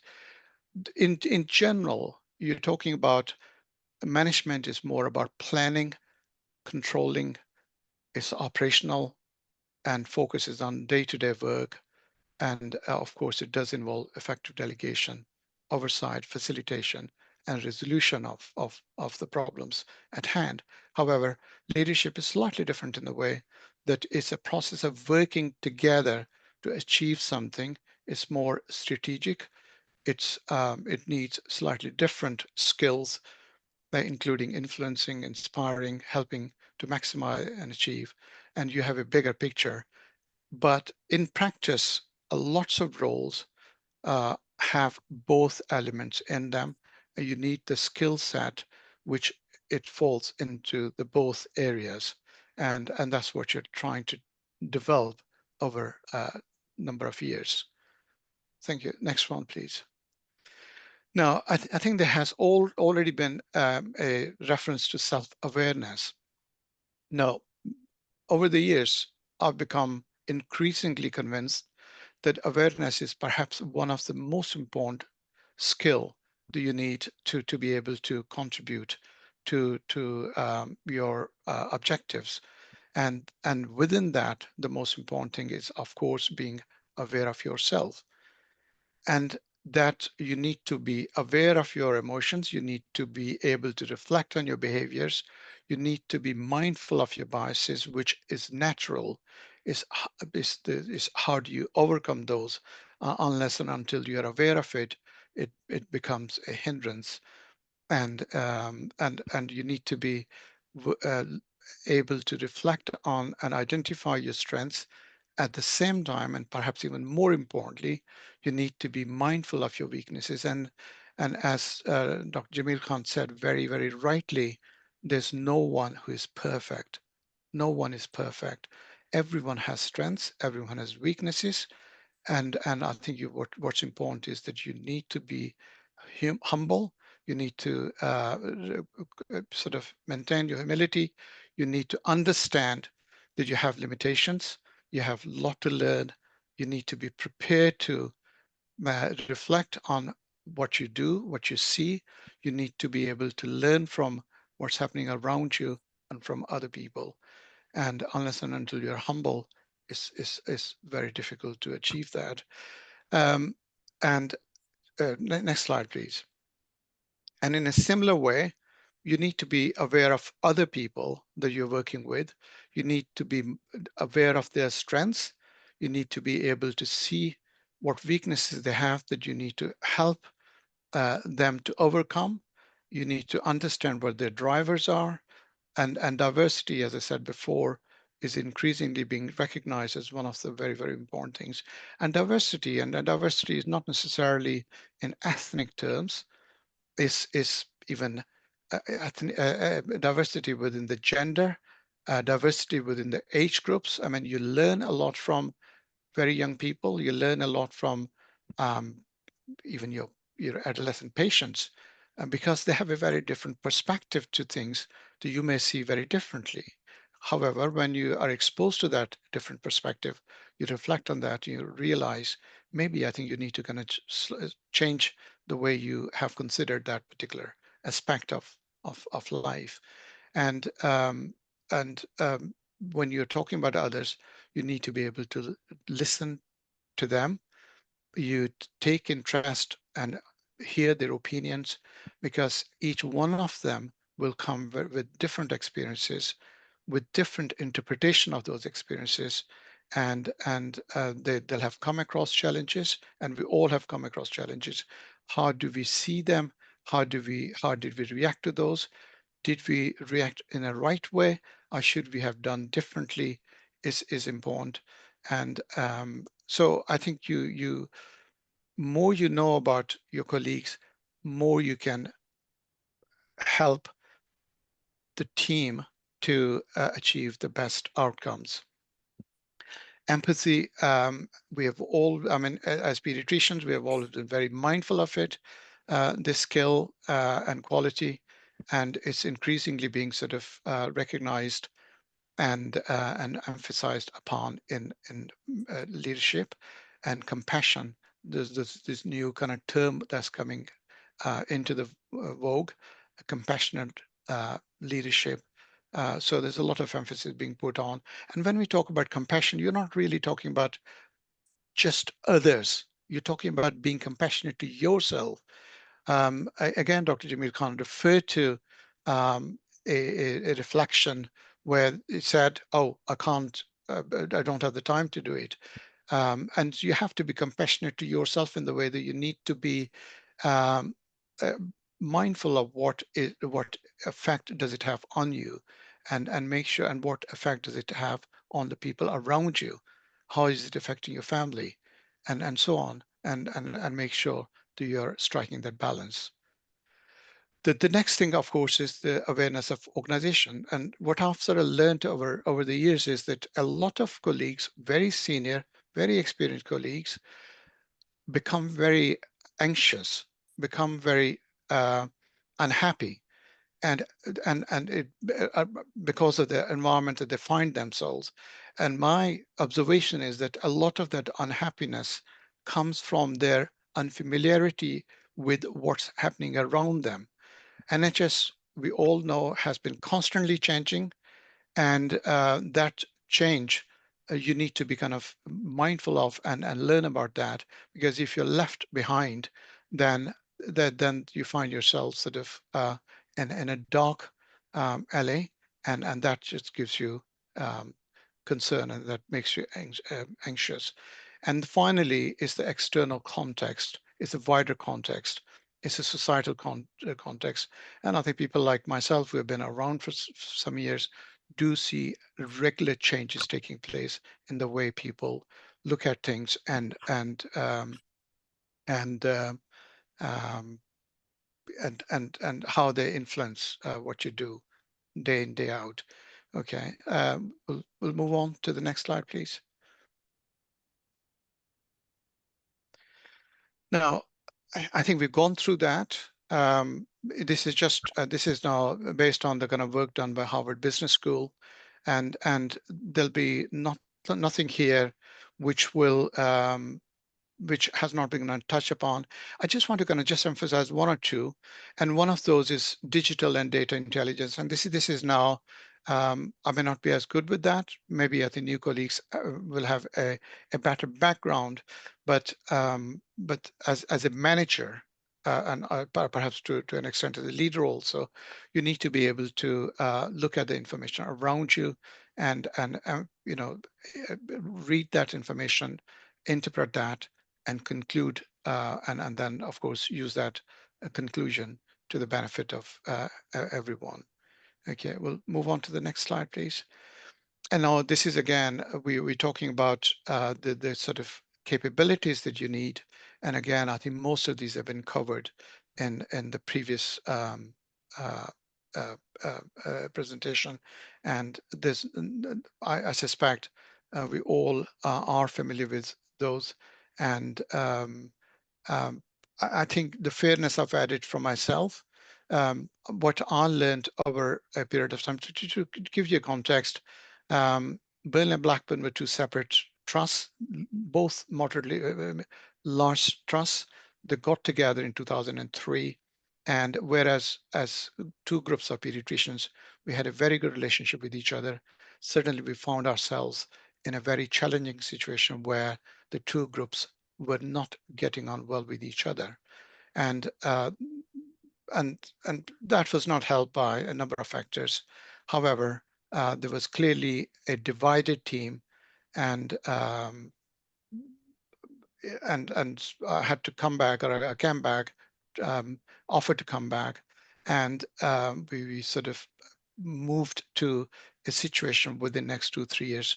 We again became a single team. And when I sort of sought the feedback from my colleagues, one thing that came through very clearly, it was the fairness. Everyone felt that I treated everyone fairly, and there was no sort of bias in terms of helping the colleagues, guiding them, you know, seeking their support and so on. So I do feel that I think in your role as leader, fairness is an extremely important skill and capability that you need to be mindful of.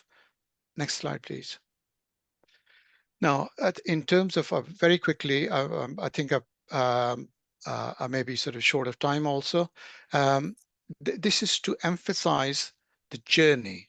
I think what I learned as chairman and president of Pakistan Medical Association is some weaknesses we have as a community, and that is one of the weaknesses there that I found was that we were, as a group of people, we were not prepared to start from the bottom and move towards the top. So each one of us wanted to get to the top straight away. And I think what you have to do is to kind of continually work towards developing new skills. Working in a department, leadership is not one person, it's a team. You said if you are looking at the skills in medical education, you're looking at skills in governance, you're looking at skills and research, you sort of audit, you essentially try to work in all these areas, look out for opportunities, take up those opportunities, learn about those areas, and gradually you become more skilled in a wider, broader context, and that kind of leads you to a better performance as someone who's facilitating the developments. Next slide, please. Now, the next few slides are essentially what most of us will be familiar with. This is the healthcare leadership model. Here, the only thing I'm going to say is that inspiring shared purpose has a very central role in this. The rest of the skills, some of them fall more in leadership, some of them fall more in management, but all these skills, that you need, and these are the ones, if you remember, a part of your appraisal every year. You're expected to reflect on these and develop these further. Next one, please. Now, this is again the leadership framework that I think has already been referred to, easily available resource. And here again, at the center of all this is delivering the service. And there are different capabilities and skills that fall within that. The next few slides basically elaborate on those. I'm just going to run through those slides, not make many comments, so that we have a few minutes at the end.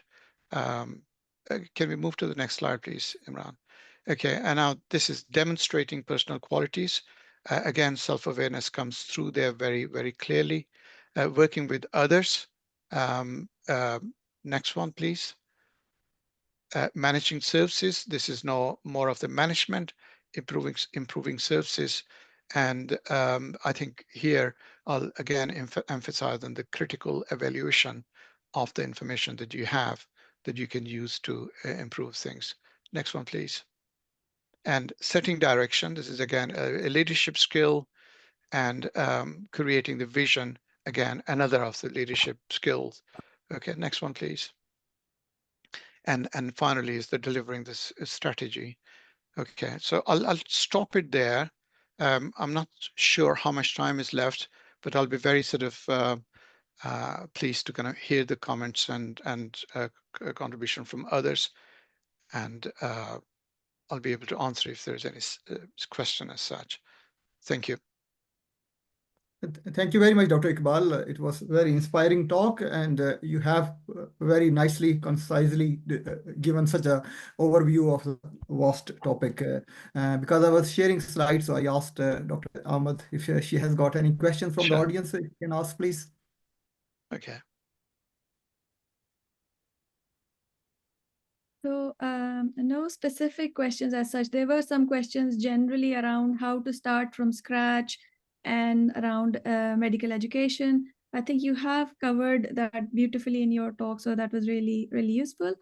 I would also just like to say that we're very grateful to Dr. Iqbal to come and do this talk, despite having had a surgery just 3 days ago. So we are really grateful. Thank you very much. Thank you. Yeah, thank you, Shaida, for mentioning that. Yeah, I forgot to say that. Yes, it's taken. No, it's okay. It's not a problem at all. Yeah. Okay. And I think what I take the message is, I think we mentioned a few times about diversity and being humble. Obviously, that's the important things. That diversity is not a weakness for a team. It always helps. And obviously, if you're not going to have a strong opposition in a team, then the leader might feel that he's got their own way, like it can lead to a monopoly. But diversity is not means opposition. Diversity means that you have actually people of different strengths, and as a leader, you can obviously tap on those skills, and it should make your team even more stronger. And what I think also very briefly described about the limitation of the new processes, that we are too much process oriented and not thinking that what are our goals or results. And one other example, which I think is sometimes not valuing the experience, because there's a lot of enthusiasm, obviously, as a young person you can get, but what you get with experience, nothing can replace that as well. So it's a mixture of both usually helps the organization to flourish. So that's why if you suddenly replace a team with a brand new, you will not be very helpful. And if you only have the senior people and no young people, then again, you will be in trouble. So you need a mixture of those skills. That's what was my take-home message from your talk. Thank you. Thank you. So I think the people who joined late, so is that Dr. Iqbal, anything else? Razi, you got questions as a moderator? No. There's a comment from Nadia Omar that Dr. Iqbal's talk reflected the maturity in leadership process, which he has acquired in his career. It was very helpful. Excellent. Thank you. Thank you very much, Dr. Iqbal. Thank you so much. I just want to take a comment. Yes, please. Who is this? Yes, I am Mazhar Jamil. I'm one of the pediatric registrar in Ireland. Yes, please go ahead. Yeah. Thank you so much, Bippo, and all the stakeholders for running such a wonderful and lovely talk. I will second Dr. Javed talk that I also belong to one of the village in Kashmir where the education was not up to the standard, and we are not very fluent in English. But throughout our journey from medical school to the training and to the Ireland, so there are a lot of obstructions and obstacles to move forward. But as everyone told, that you have to identify your weakness and then you have to work on your weakness. Then definitely when you identify your weakness and then you work to make it better, definitely that really helps. And I have been like president of the Young Doctor Association Islamabad in PIMS while working in PIMS, and while moving to the Ireland, I am also start to engage in different leadership roles. And the main thing is when you start initiation.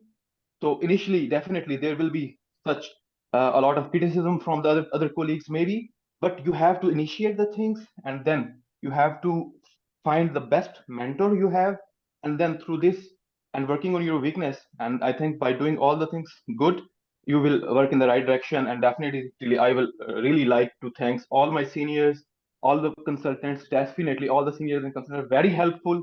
When if the thing is that you have to go to them and ask for the help. When you ask for the help, they will definitely help. And thanks to all the consultants, all the seniors for doing amazing things for our for juniors like us.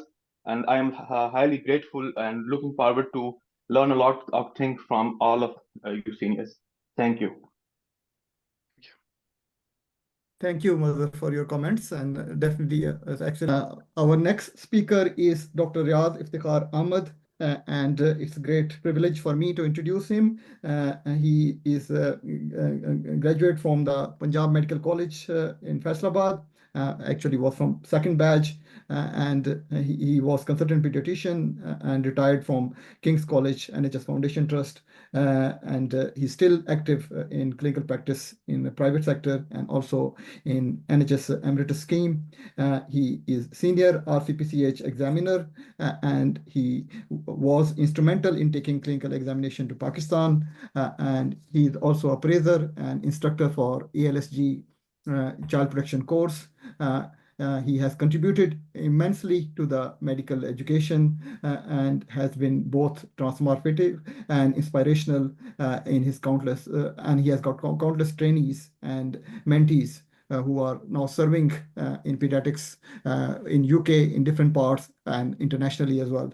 So I would like Dr. Iftikhar Ahmed to tell us about his journey through leadership and also especially in medical education and how he has been linking with the Royal College and taking this work, especially his work towards taking the exam to Pakistan and his role as a child protection course. And also, I think that's also if that's true the case. Thank you. So over to Dr. Ahmed. Oh, hello. Assalamu alaikum, everyone. Just a quick setup of my slides.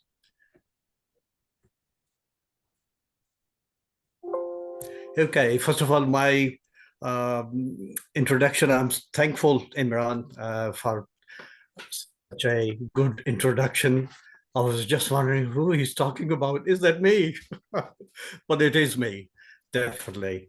I just quickly share a video with you, and I just want you to guess who these people are for. Probably it is something which people kind of share or think that leaders are like, especially in Pakistan. So can you see the video? Riaz, you may need to stop sharing your slides first.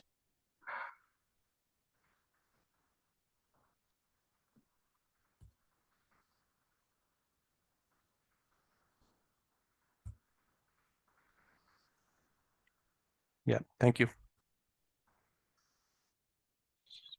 Can you replay the whole slide? Yeah, it's sync. Can you restart? Yes, thank you. It's being replayed, yeah.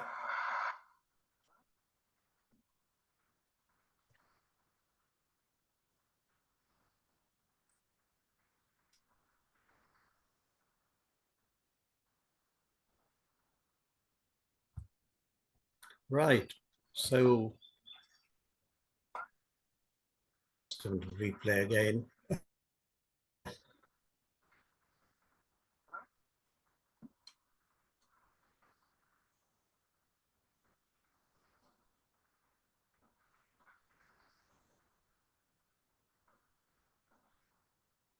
Okay. So you've seen the video. What do you think, which leader would be sitting in those staff cars and in the van, escorted by army? And funny part is there is an ambulance at the end, which will, but obviously from their part, they were worried that if something happens, they will need an ambulance. So just need to now share my slides again. There's some comments in the chat box, I think. Some saying great Imran Khan, and I think Yes, you always think that it will be somebody who is famous. Should I say that they were all pediatricians who were sitting in those staff cars and in the van? This basically, I've just, if I can get my slides up.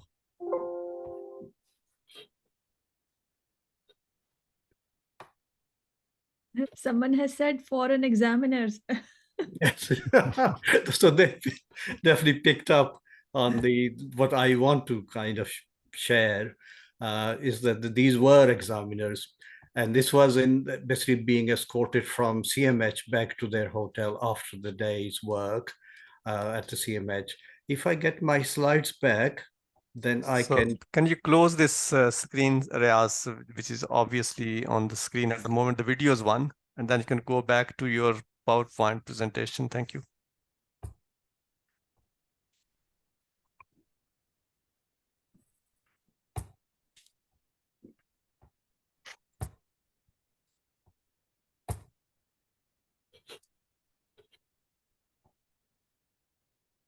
Yes, it's coming.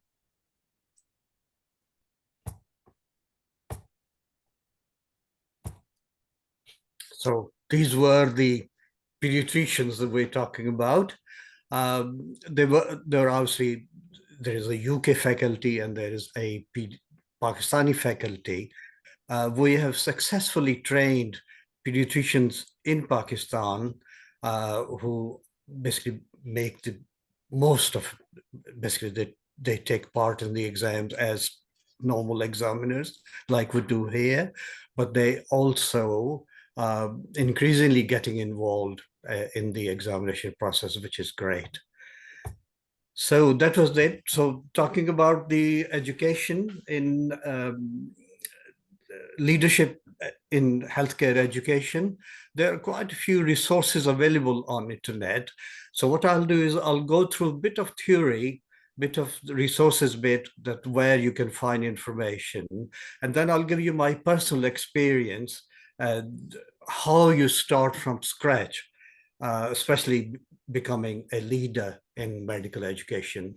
So what I found is an article on leadership in medical education, basically in medical education, not only in medicine, but also in allied health professionals. And then the leadership effectiveness, there's a BMA editorial. And then websites like RCPCH, RCP, HEE, IPALA, King's Fund, there's a wealth of information you can access. Now, I'll just quickly touch base on them, but I'm not going to go into them because that really would make presentation very long.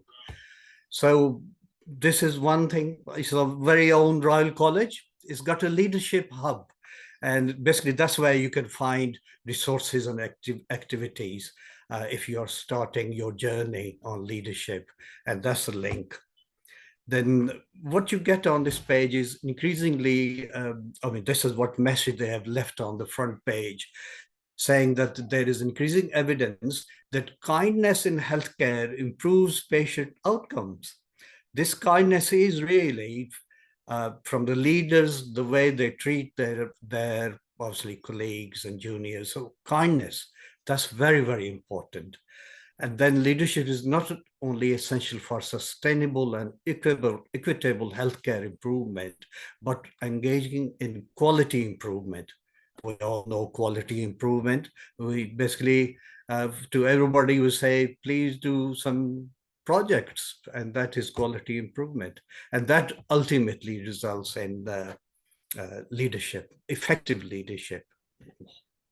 Dr. Riaz, sorry to interrupt. If you're sharing the slides, I think it's stuck on one slide for me. Yeah. If it's same for everybody, yeah. I think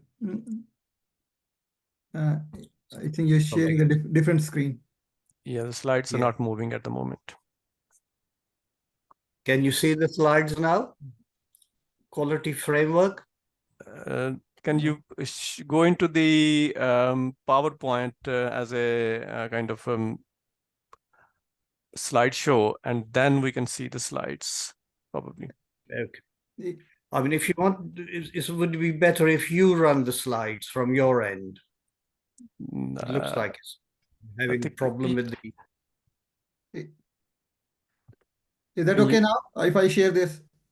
Yeah, that's fine. Yes, if you... Dr. Riaz, it's me now, so if you can tell me, then your video we already played. Let me know if we're moving forward. Next. Yeah, hang on, I just quickly...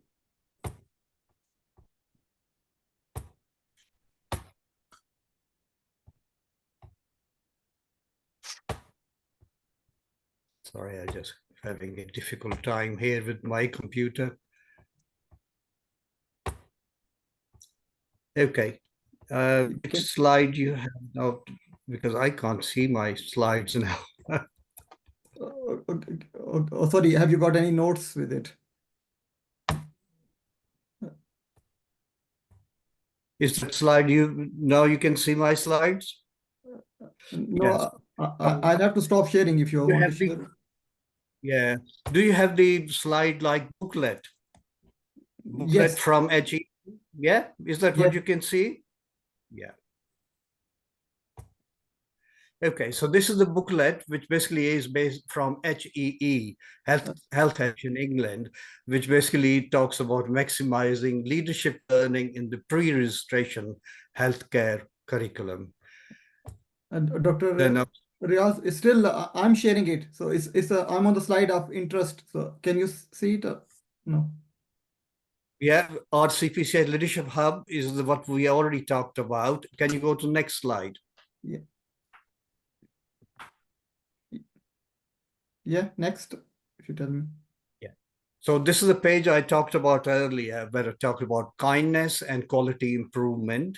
But for the people who are interested, I think they should go on that web page, RCPCH Learning Hub. Okay, next slide.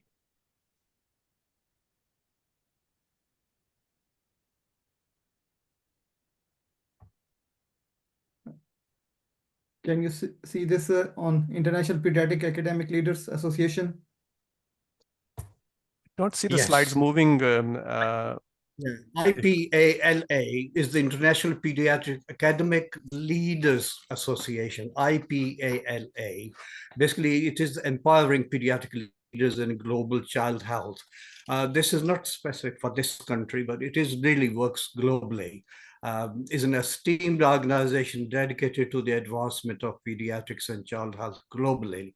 And it is founded by a consortium of pediatric leaders, and the association exists to cultivate international collaboration in pediatric healthcare education and research. Next slide. Sorry, Dr. Sorry, the slide is stuck. Even when you are sharing, Dr. Not to worry, I can do it now. Somehow it's working. So King's Fund, if you are building your clinical leadership skills, develop your personal and team leadership, basically this is a place to go to.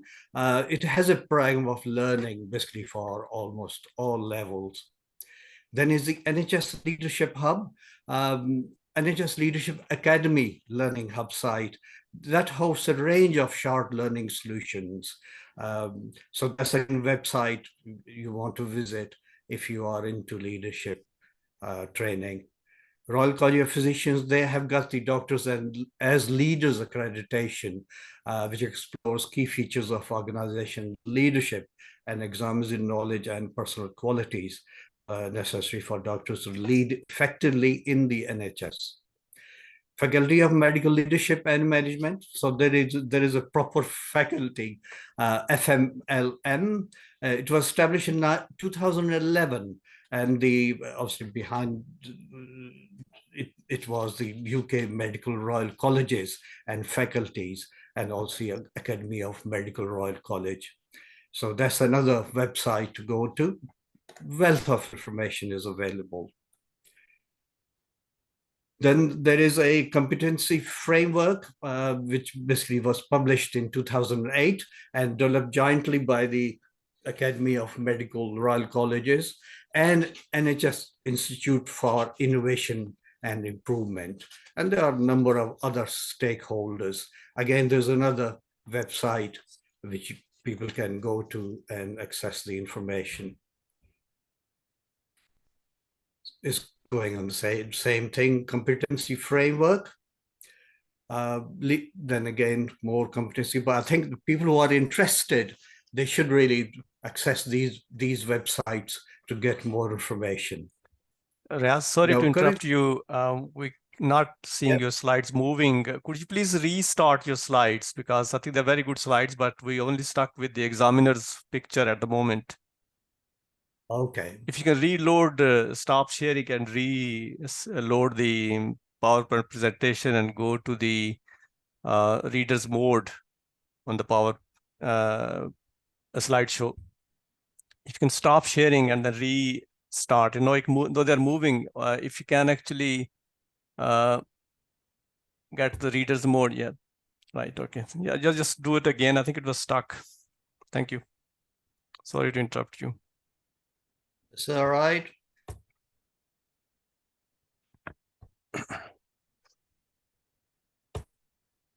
So are you on the booklet from HEE now? No, we are on the slide number 4. Leadership in medical education? It's the what's available as resources on the topic. Is it RCPCH Leadership Hub?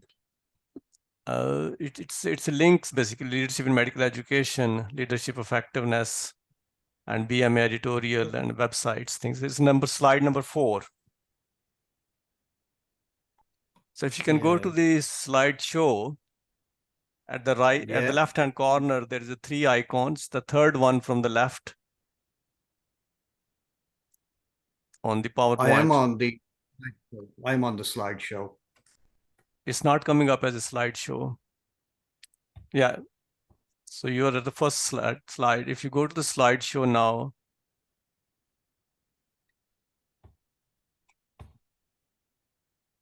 yeah, that's the one. That should be fine. Are you on video now? It hasn't changed yet, but there's some reason that is it in the slideshow on your computer? Mine is basically the very first slide. But is it in the slideshow? It is in the slideshow. Right. Okay. We are seeing just all your slides. How about the slides that you have? While you play them, you get yourself. Maybe Dr.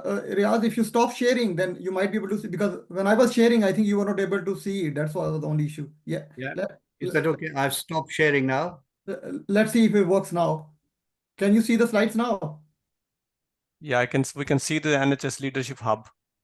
But Dr. Ahmed, can you see so that we can move forward from there? Yeah, I can see NHS Leadership Hub. Yeah, that's great. Thank you. Yeah, should we move on that one now? No, can you show me the next slide? I've already gone through these slides. Fair enough. Yeah, if you carry on. So these are all the websites that I thought would be useful to mention to everyone. But main thing is that, which I will talk about, we all need to put time and the effort in to get more information. And basically what we are leading you to places where you can get the information from. Okay, next slide. Yeah, another one, next. Next. Curriculum. So obviously there is curriculum available for the undergraduate students, and it is part of their training. So the new generation of medical graduates are actually more equipped than we were. For example, we didn't know, and we had no idea until we became consultants that there is something called leadership skills. But the new graduates, I see, are equipped with, and that's purely because they had in their curriculum.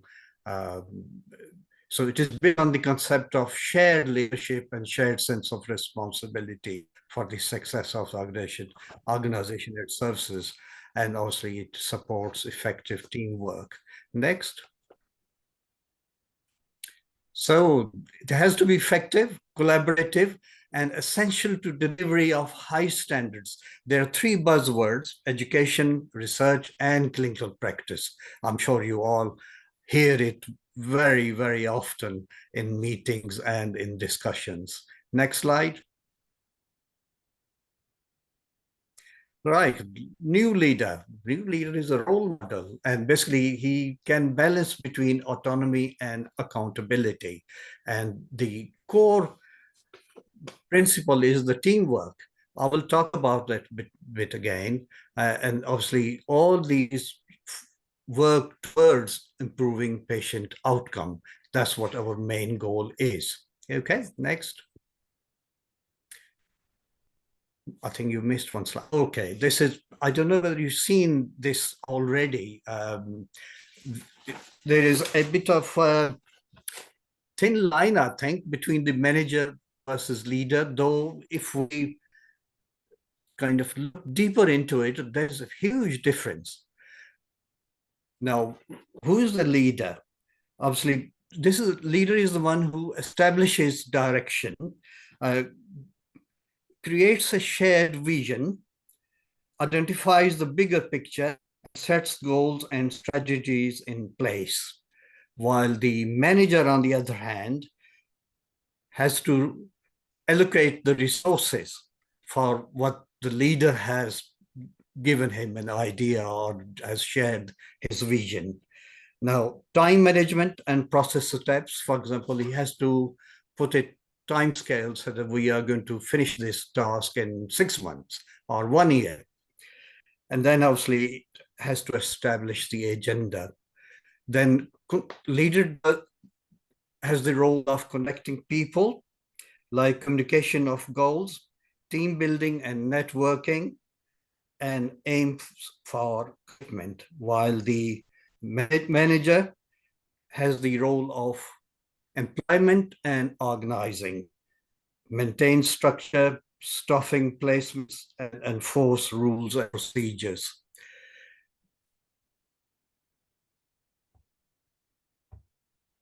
And then obviously leader has the role of motivation and driving, a drive force. It basically inspires and motivates, empowers followers, identifies and work towards needs, while the manager has the role of control and problem solving. It rewards the system. There has to be a reward system. How you pay people, obviously for us as consultants, it is the PAs that we are all interested in. Then it identifies problems and solves problems or takes corrective actions. So these are the two different roles, but there is, what we see is that we see our leaders as managers, which they're not. And they shouldn't be really troubleshooting the day-to-day running of the department. These are definitely two different roles. There is I agree with Shai that there is an overlap, and overlap depends on what the leader kind of allows it to. I have seen leaders, for example, a clinical director doing the job of the manager. And because the manager doesn't do his job himself, And it goes the other way as well, that a manager might be doing the job of the leader because the leader is not interested. He's the kind of person. Next slide.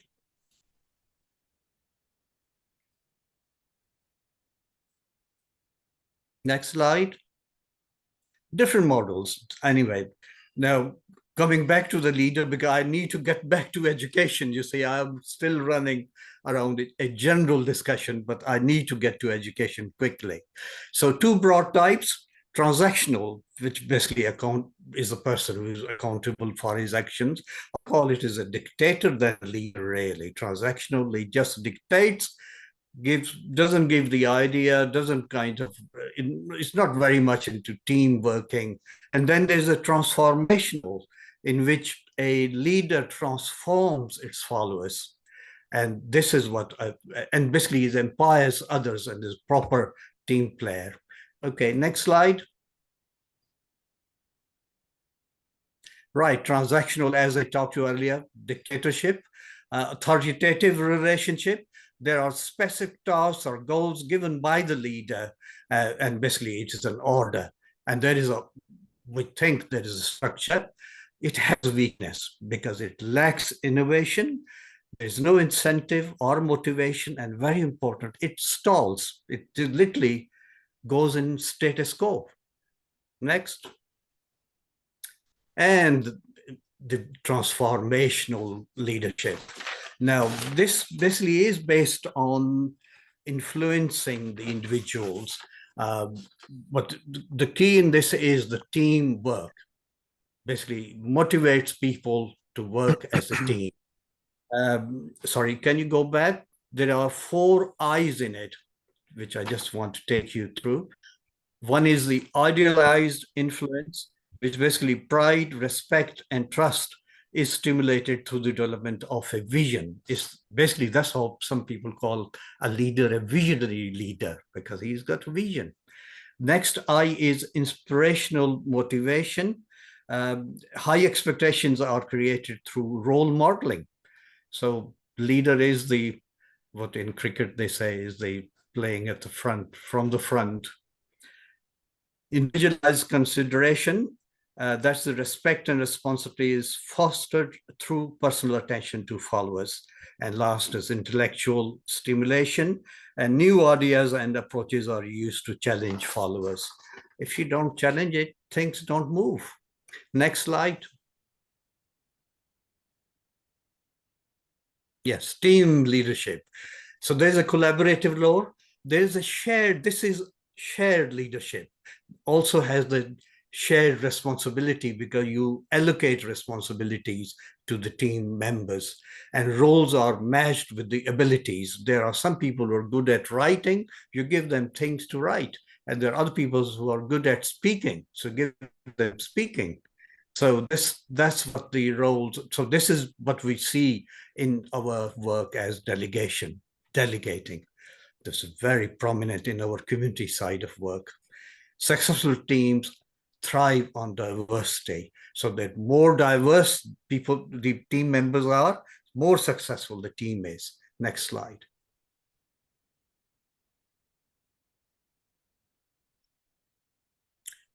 And then obviously classified roles of team members. I mean, these are the kind of different roles you can give to different people. Again, it depends on people's abilities. Next slide. Right, a role model. A leader must have a good time management, good organization skills, able to network, has to have political nous, strong communication skills, active listening, and active talking. Next slide. Right, what challenges a leader has? Different professional disciplines. So it basically is leading people with a different background, different abilities, different training, different skills, but you want to get most of them together in the team. And you work across the organizational boundaries, have to have leadership direction, and then curriculum or training program for everyone, and it is a lifelong process. Next. Right. There is an article by Oates, which was published in 2012, which basically he gave competencies. As I have went through others, and there is a competency framework to read, so I won't go through the details of this. Could you make the next slide, please? And the next slide. Right, steps to become a leader. Now, I will now want to quickly go on to like education, where we're going to start from scratch for different people, how they can develop in and become a leader in education. Why? So steps to become a leader, obviously reading is very important. There are theories on leadership styles. That's what people need to read. There are workshops, and these are basically run by at trust level, as well as at deanery level, as well as at college level. Mentorship program, that is very, very important. So you can be a mentee. Everyone else have been a mentee at some stage. And obviously we will train and become a mentor. Obviously all these workshops and trainings are in the form of small group seminars. Offering or volunteering, I think probably is the key in all this. Accept the roles, responsibilities required, or as opportunities arise, which I'm talking about in the education bit. Okay, next. Okay, next slide. Right, now here I to stop the slides and quickly talk through the education bit as from my experience. When we are talking about education, really we have to know what our audience is. And among the audience, I think if you take the students, if they want to develop their leadership skills, they have this built in their curriculum. So we are not going to talk about medical students training as a leader, because they are already have this in their curriculum. So we'll move on to the postgraduate. In the postgraduate training, there are courses available. There is a lot of websites which have been wealth of information, and I have gone through some of them. There's obviously courses in the deanery, at the college, even in the trust. Your education department will be offering something. So this is something that you can access.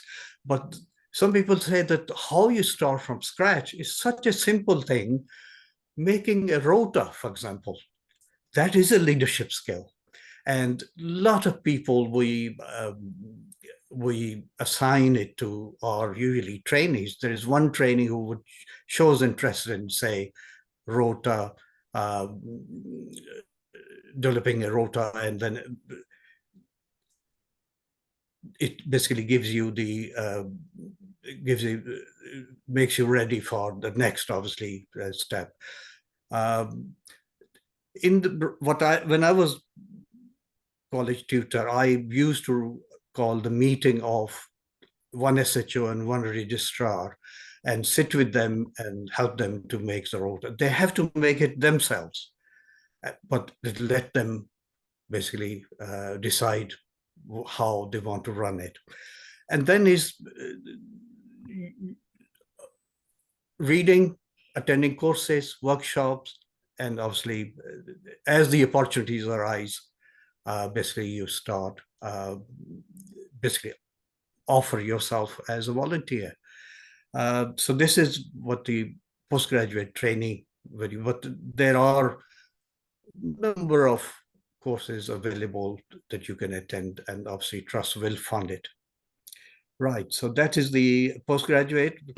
We'll come to consultants, because I gather there are a lot of consultants now attending this meeting. From my experience, and I have been obviously teaching based on that, is that our total time together is 21 years.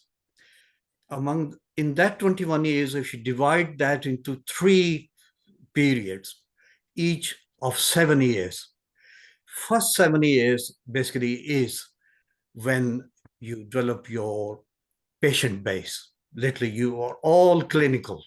You see patients, you look after them, you follow them up, And these are the patients, obviously, and there are some basically you will be with you 21 years.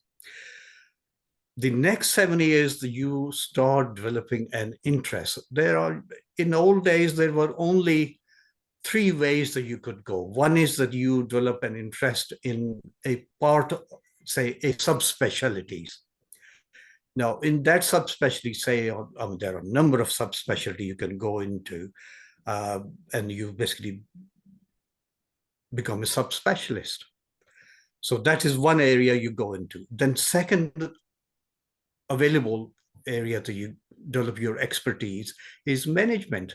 For example, you become a clinical director, or you basically move on and become a divisional director or even a medical director. So that's the STEM you can go in the management side. But there's a third one, which is education. In every trust, there will be the most junior person who will be appointed as a college tutor. I remember when I got my consultant job in the last century,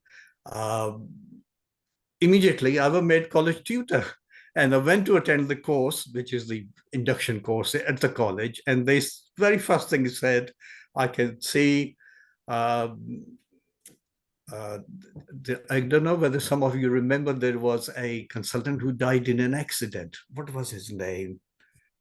Died very young. Anyway, he was telling everyone that I see very young consultants, looks like the most junior person that gets appointed as a college tutor. So that is your first step. Now, from here, where you will go, during those 3 years that you will be a college tutor, you'll be attending a lot of meetings at the college and at the deanery, and you develop the network, and opportunities will arise where you will obviously progress further. You could become a program director, or you might apply to a position at the college and go that way, or you might become an examiner. So there are different directions that you can go take from there, or different opportunities may arise for you, and you basically take that. One thing very important is that there are some of these roles are paid roles, and there are some of them basically for which you spend time and money of your own, really. But main thing is the time. You give time completely free of cost to different organizations, and they don't pay. For example, become an examiner, you're not paid anything, but you will be spending time over the weekend examining, and that later on you will enjoy it. And because you enjoy it, college will carry on using you for their, obviously, for their work. So that's what the main point is, that there are roles which are not paid. Basically, it's all your interests. You want to develop it. Basically, you put time and effort into it.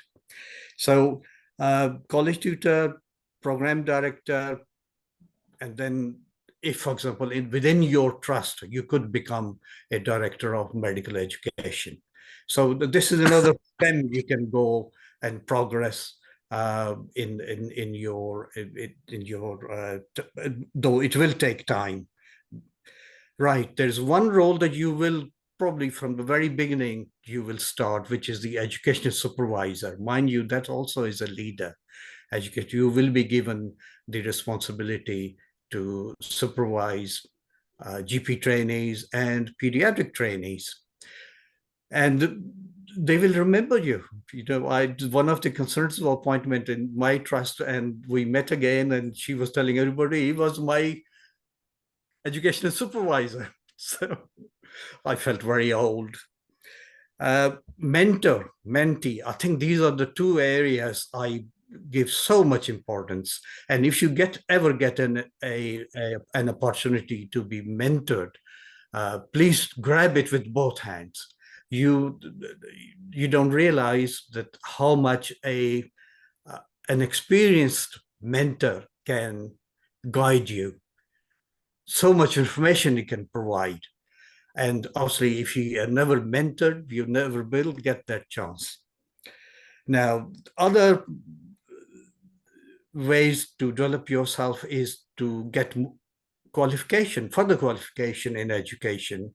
There is diploma, there's a certificate in medical education, there's a diploma in medical education, and then there is master's in medical education. You can even do PhD. It all depends really how much you want to put in. Then there are other organizations you can go and work with. One obviously is your own college, Royal College of Pediatrics and Child Health. And there are so many roles up in grabs. And for example, you see, oh, there is somebody already in that role, but those roles are, say, a month or 2 months, or sorry, a year or 2 years or 3 years. So they're time limited. So they will become available. You just need to show your interest. Then is the ALSG. Now, you probably know, and you've all been trained by ALSG, Advanced Life Support Group. They got APLS, they got NLS. You can become instructors. And then you could become director of that course. So that also is leadership. What I did was I became instructor in CPRR, and I took that course to Pakistan. We trained 28 pediatricians in Lahore and Nishtar, Multan.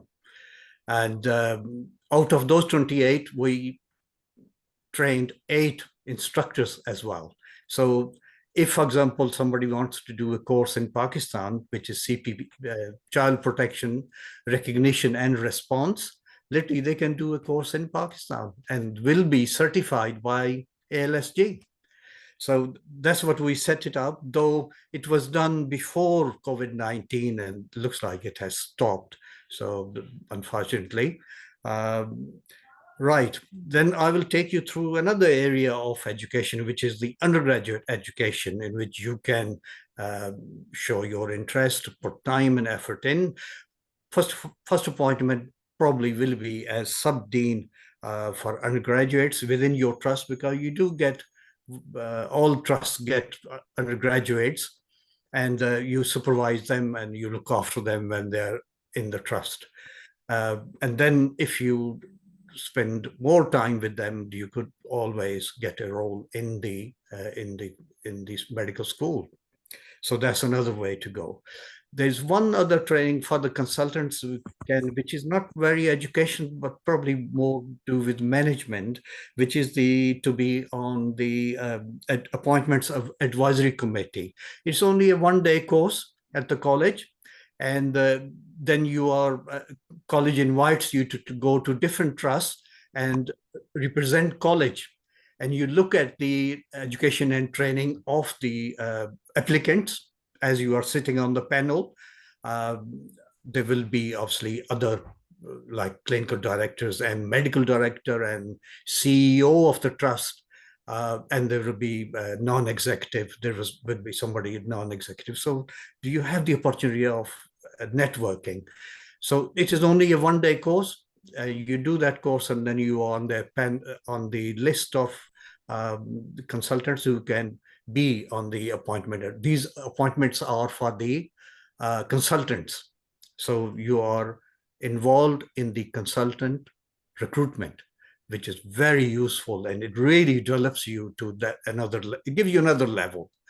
Very similar is, for example, taking part at the level of the deanery, where you can volunteer to go and sit on the panel, which obviously is like stations really these days, and for the recruitment of trainees from ST1 to ST3, ST4.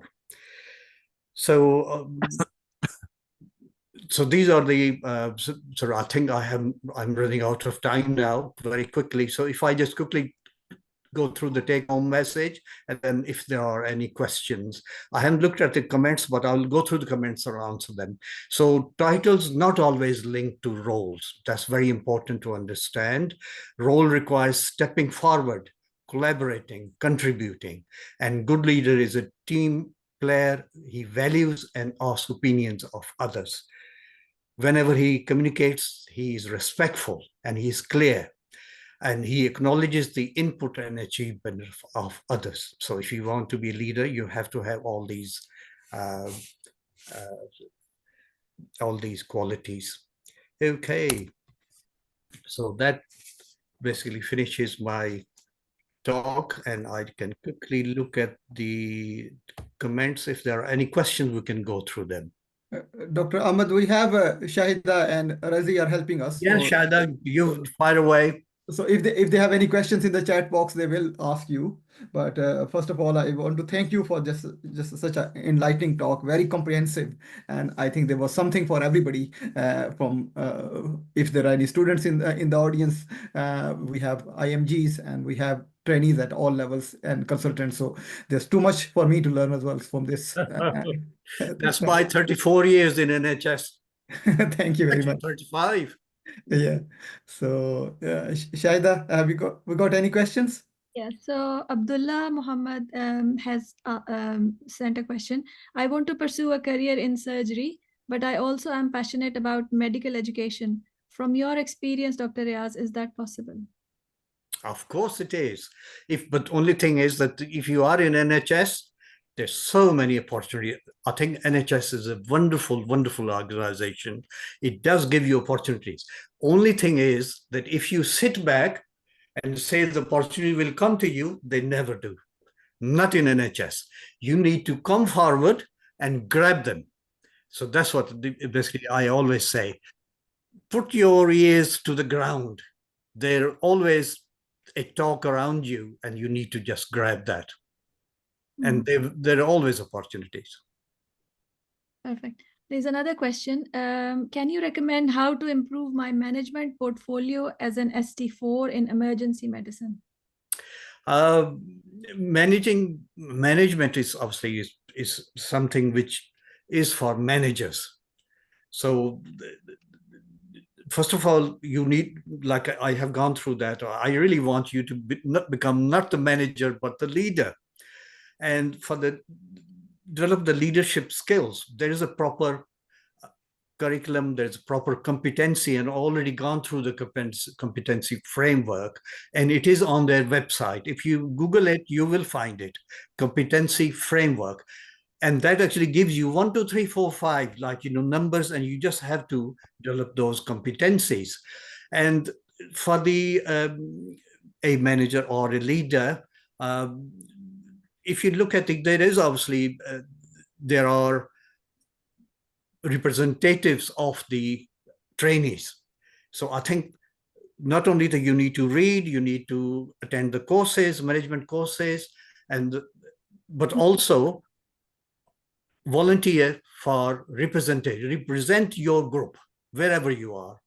Represent your trainees group, represent your, the people that you work with. Try to be a good representative. I think you will develop your portfolio. Okay. I think there are one or two more comments, but can I ask that you mentioned about that you took the child protection recognition and response course to Pakistan.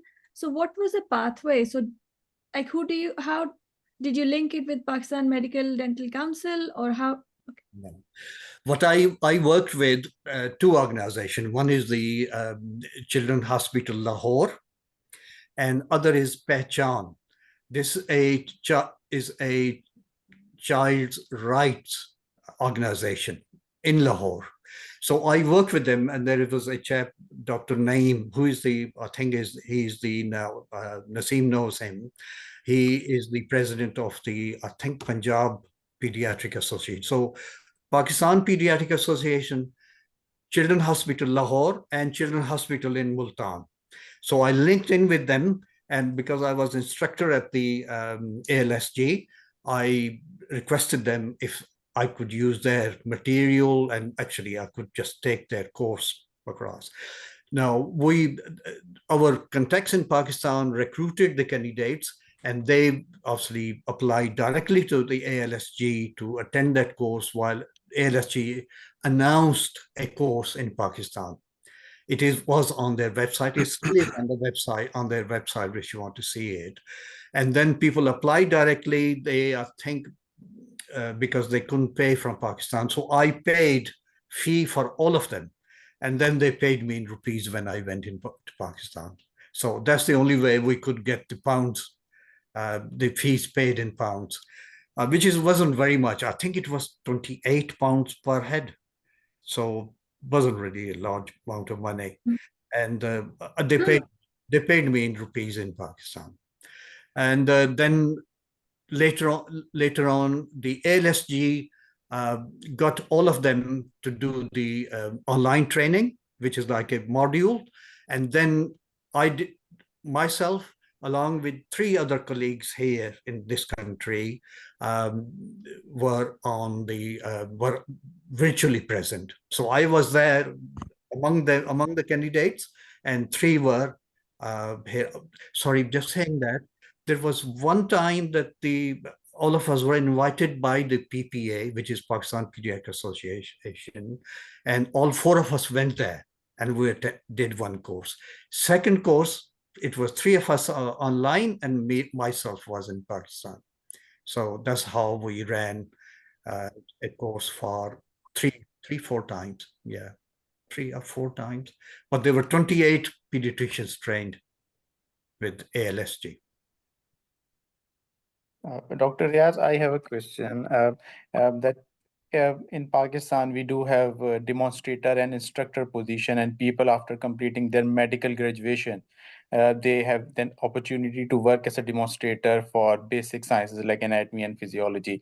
Is there a pathway like this for UK or Ireland somewhere?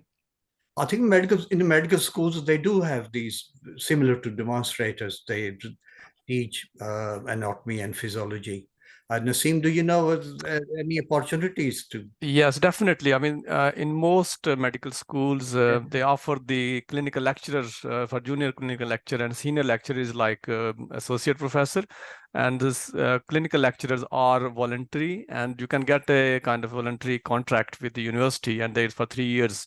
So look in the local medical school and the university and check with your medical education department. So they always are looking for OSCE examiners. They're looking for lecturers who can teach when the medical students come in. So you can use that experience. Yes, and even for the consultants, they can become a senior exactly. lecturer, doing exactly same thing. Yeah. OSCE, lecturing, all these. Like I said you before, if you volunteer, be proactive, contact people, just fire an email saying that I'm interested. So first time you might get a disappointment, but second, third time you will be taken up. They always need people. Yeah. I mean, can just add, I think some of our ST 3-4s, they are doing what they call as a educational fellowship program with the Liverpool University. So they have like 5 or 6 days in whole year, and they go and they teach. And that's part of their teaching program, basically. So you can find these opportunities in your local, speak to the education department, or just as Riaz said, just bump into somebody and email to somebody as a manager or a lecturer or senior lecturer, or somebody who does see who's the medical school representative of pediatrics, for example, or in your trust who deals with those things. And these are very demanding because it's medical schools spend a lot of time and money actually on medical schools students, and the trusts are not actually always able to provide that level of education and supervision.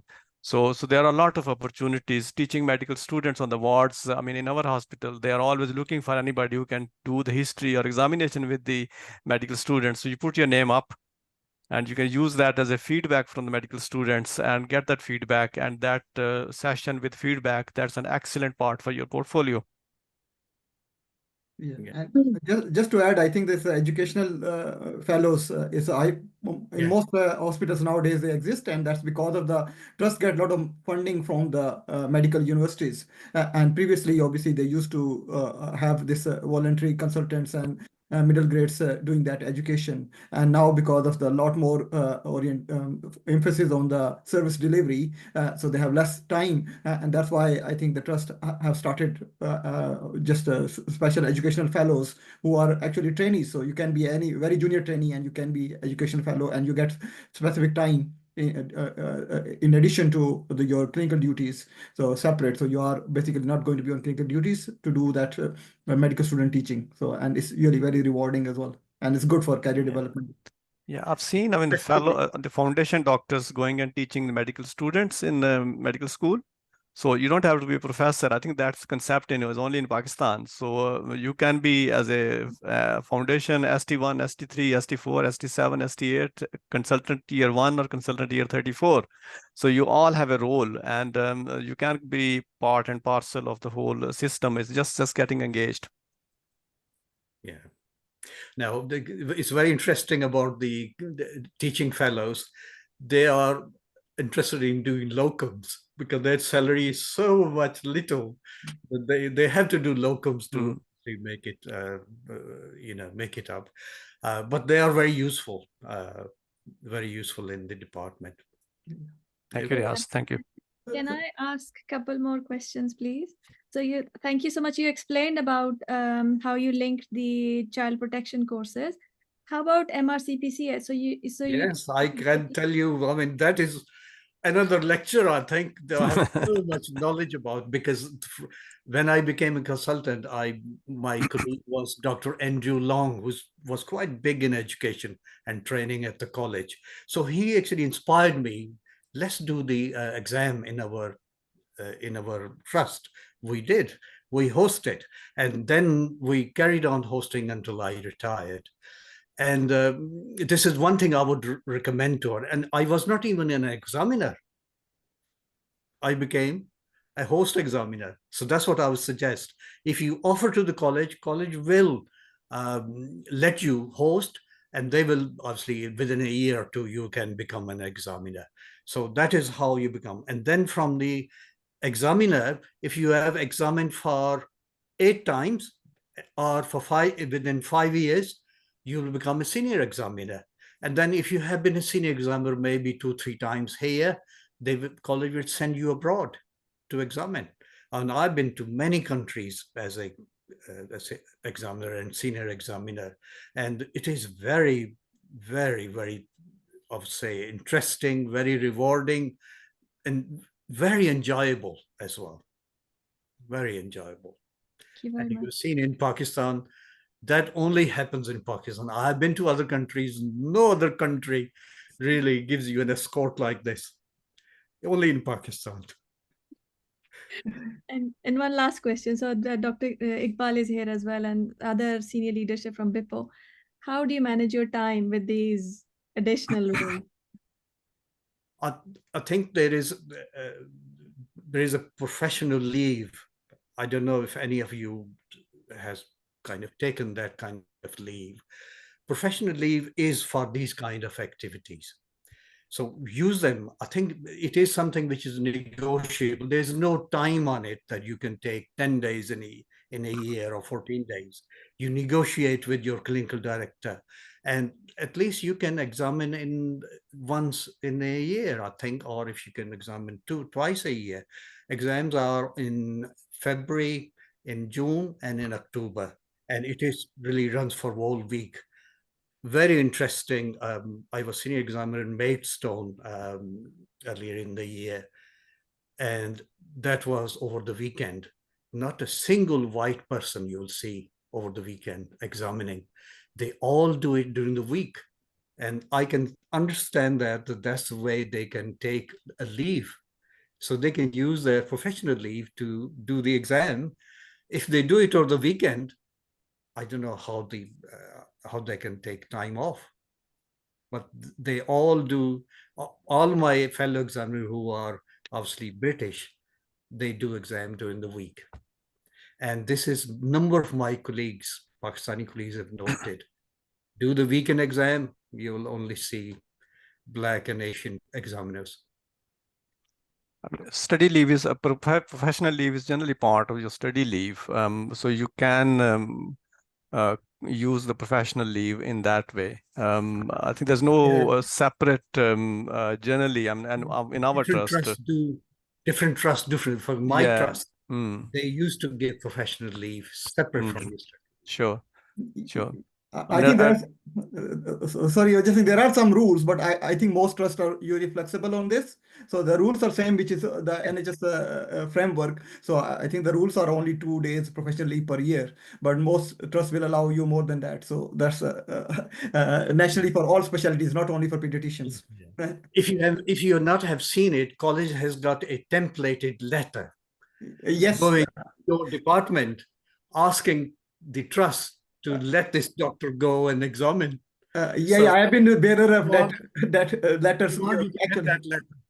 Yeah, Dr. from Iqbal, college president, but I think that sometimes it feels embarrassing where the letter is addressed to the medical director saying, "Oh, this person works for us, can Yes. you please allow him this much leave?" And then when you are actually the one who give the leave yourself, because I was actually managing the rota as well as the letter was to me from Royal College president. So it's sometimes difficult, embarrassing to forward it to medical director. Give it Sorry, yourself. Dr. Iqbal want to say something? Sorry, just a few points. I think the very first point is that the medical profession is unique in the way that opportunities are huge. For one reason is that not many people are prepared to come forward and do over and above. If you're prepared to do over and above, then there's no shortage of opportunities. Number one. Number two, I think what you have to do is to remain humble. You know that you could be in the right place at the right time or not be in the right place at the right time. So it doesn't always reflect on your ability to do a job. I think, and we've seen so many examples where very, very able people have not had a particular opportunity because it wasn't there. And many other people with a lot lesser level of experience would get a responsibility because they were there at the right time. I think one point that I'll, going back to this kind of taking the exam to Pakistan, I think quite a few of us sort of put a lot of effort in it, and there are a few learning points. And one of them that I didn't emphasize in my talk very clearly was networking. Is, ability to work with people, ability to identify who is influential in any towards any outcome that you wish to achieve. And I think this particular instance, I think the work was being done at different levels, right from working with education examination team up to the chief executive of the Royal College. We amongst ourselves as a group, we had opportunities that we utilized to influence and to essentially towards a college decision. And I think you have to understand if there's a hindrance, what is the hindrance? It's not always verbalized. In Pakistan's case, for years and years, a major issue was around a perception of lack of security or insecurity. And you have to understand what is holding the college back, and you have to then work on that and try to reassure people with the evidence that, look, yes, we understand the anxiety. However, it is not the case. Just going back to this study leave and professional leave, unfortunately, there's a limit as to how much any trust is prepared to offer you, because most trusts will have a policy of the maximum number of days that you can take. If you do examine over the weekend, theoretically you can still apply for the professional leave. It's not a problem at all. It's just that you get time in lieu. However, if you want to kind of make progress in any area, the amount of work that you may have to put in may be more than what you can find from within your job. And to my mind, I think if you really want to achieve, and you need to be very clear what you want to achieve and why. As long as you're convinced that you're doing the right thing for the right reason, then you may be prepared to go an extra mile to achieve it. Thank you. Just one more point is about the hindrance of taking the exam to Pakistan. There was literally a lobby in college, and I heard literally face to face. And it was our Indian colleagues. They would say, why Pakistan would need to take the exam to Pakistan?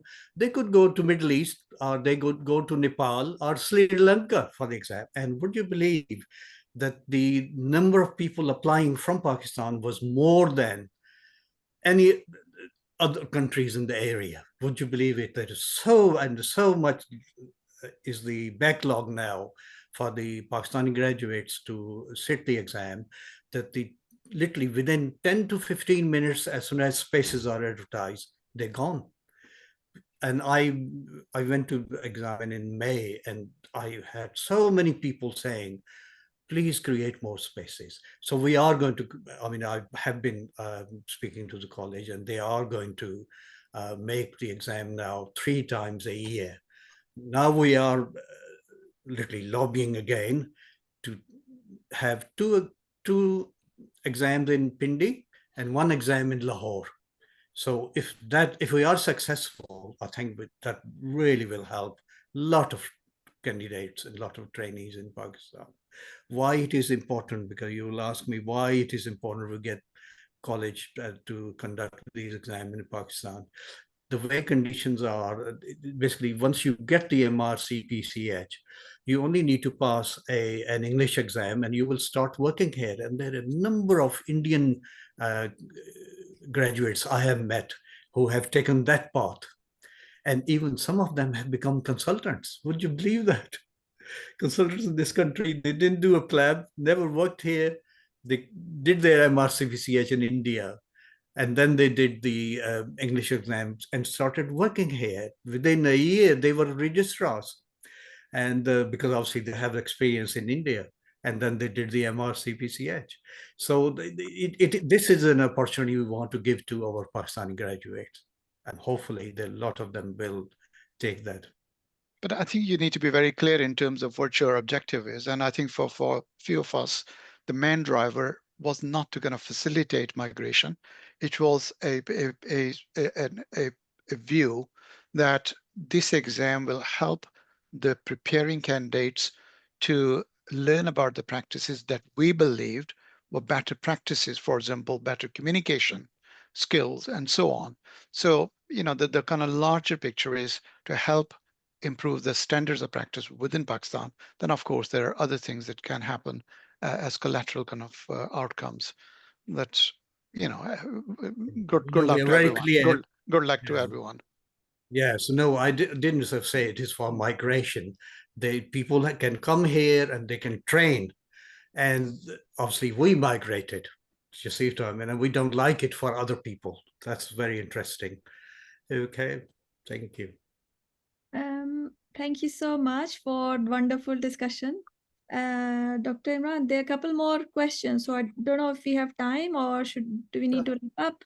I think there's such an absorbing discussion. I think we can keep going, but for the sake of the time, we'll have to conclude because I think it's our duty to keep to the time as well.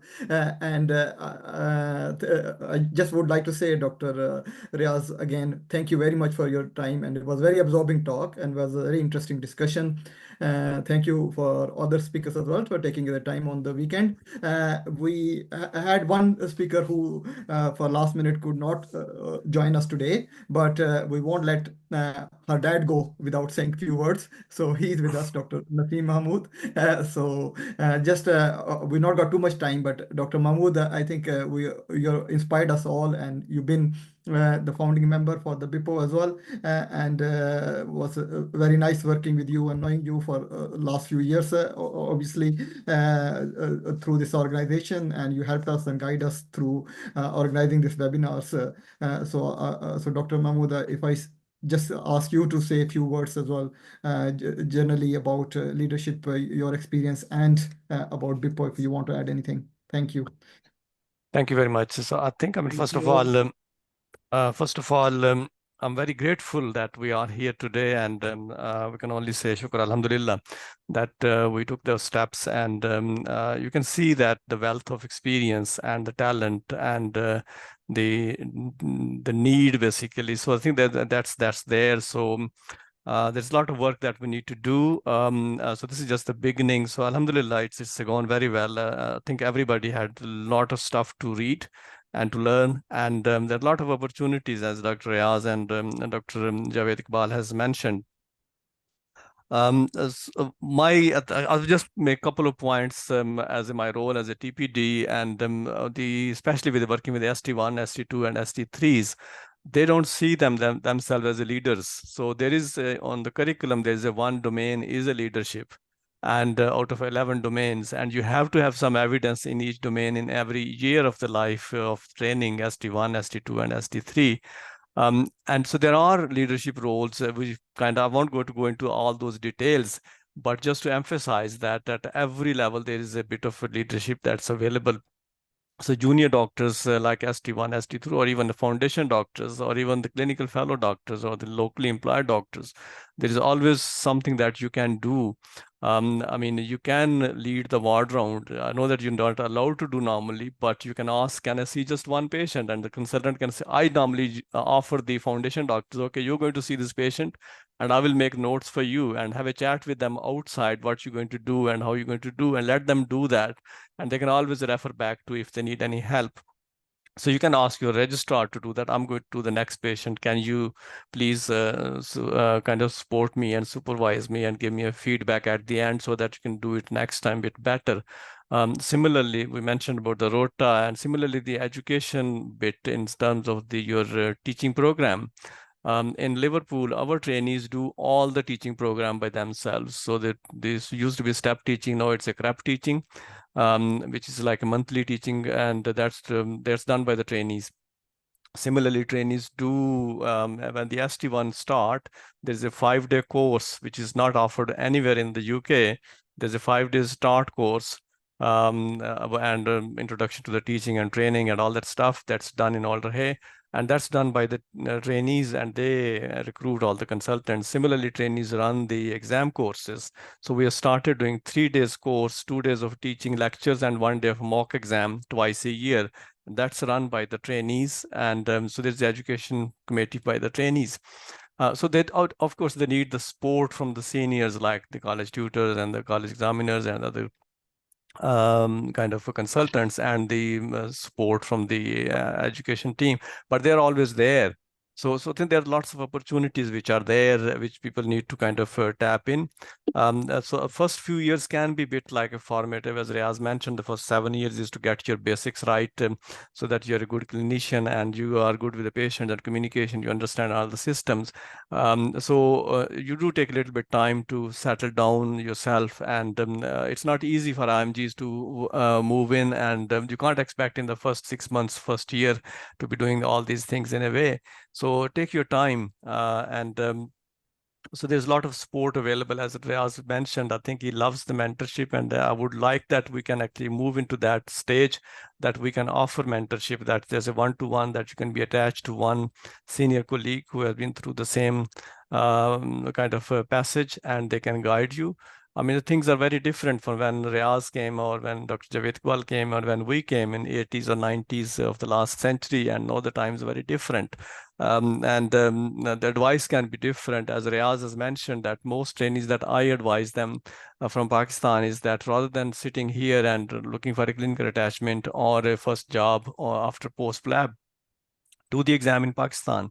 There's a decent general pediatric training in Pakistan in most places. If you can find a place there, stay there, study there, do the MRCP-CGH exam. And then if you want to come for a specialist kind of exposure, then you can enter at a ST3, ST4 level. No, their entry is only at ST3 level with this 7-year program. So I think that's the best advice for most trainees, rather than spending money and visa and all that stuff. So at that level, it's much better. So I think BIPO has a lot of potential in terms of guiding and supporting the doctors from Pakistani descent. And I think this is a great start so far. These 2 webinars that we had, one for the portfolio pathway, which was again very well attended, and there are, I think, more than 70-80 people in that group. So that shows that the people who actually need that support to go through, and most of us went through. I think I was the first one probably in this group who went through the Article 14 when the PMAT-B was there, and most people may not be aware of the PMAT-B. That was before the GMC took over. So in the first wave, actually, we went through that process. And these are, you can achieve, there are many ways. There's not a single way to do that in life, and the career pathways are very different for everybody, and there are lots of opportunities. I think I'll stop over there and let Shahid and Imran to conclude. Thank you. Thank you very much, Dr. Mahmood. I think Shahida, would you like to say the concluding remarks, please? Yes, so thank you very much, everyone, all the esteemed speakers, UKIPPO platform, the leadership. I would particularly like to say thanks to Dr. Imran, Dr. Naseem, Dr. Razi. He has helped us out today. Dr. Ruj Fatima, her and her husband helped us prepare those posters and leaflets. Dr. Abdullah Riaz for the feedback form, and he created QR codes as well previously. And Dr. Sidra Azmat, she was very enthusiastic and wanted to co-chair as well, but unfortunately because of work commitment, she couldn't join. So thank you so very much to everyone for this, your time and effort and support. We are very, very grateful.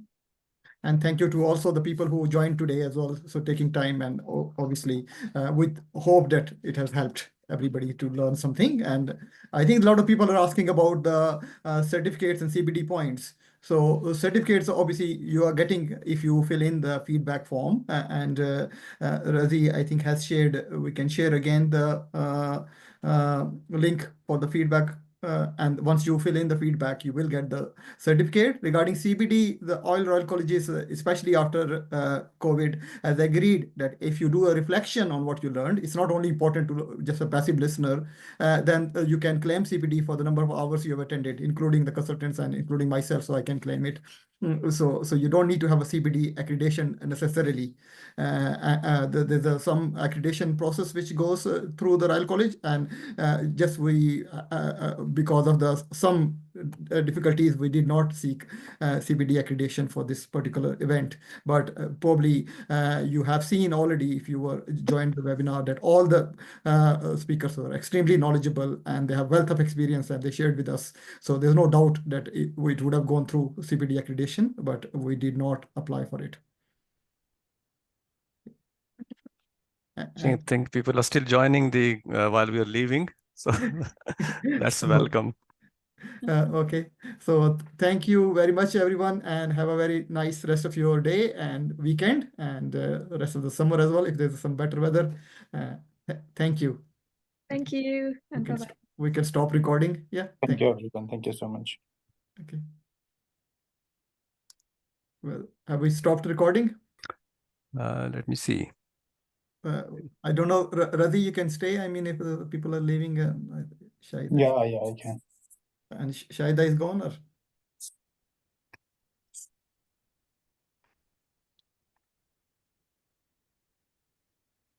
We can stop this one and rejoin if you want to have a bit of a chat. Okay. Yeah. Yeah. That's probably will be better. We can ask in the as well. So let's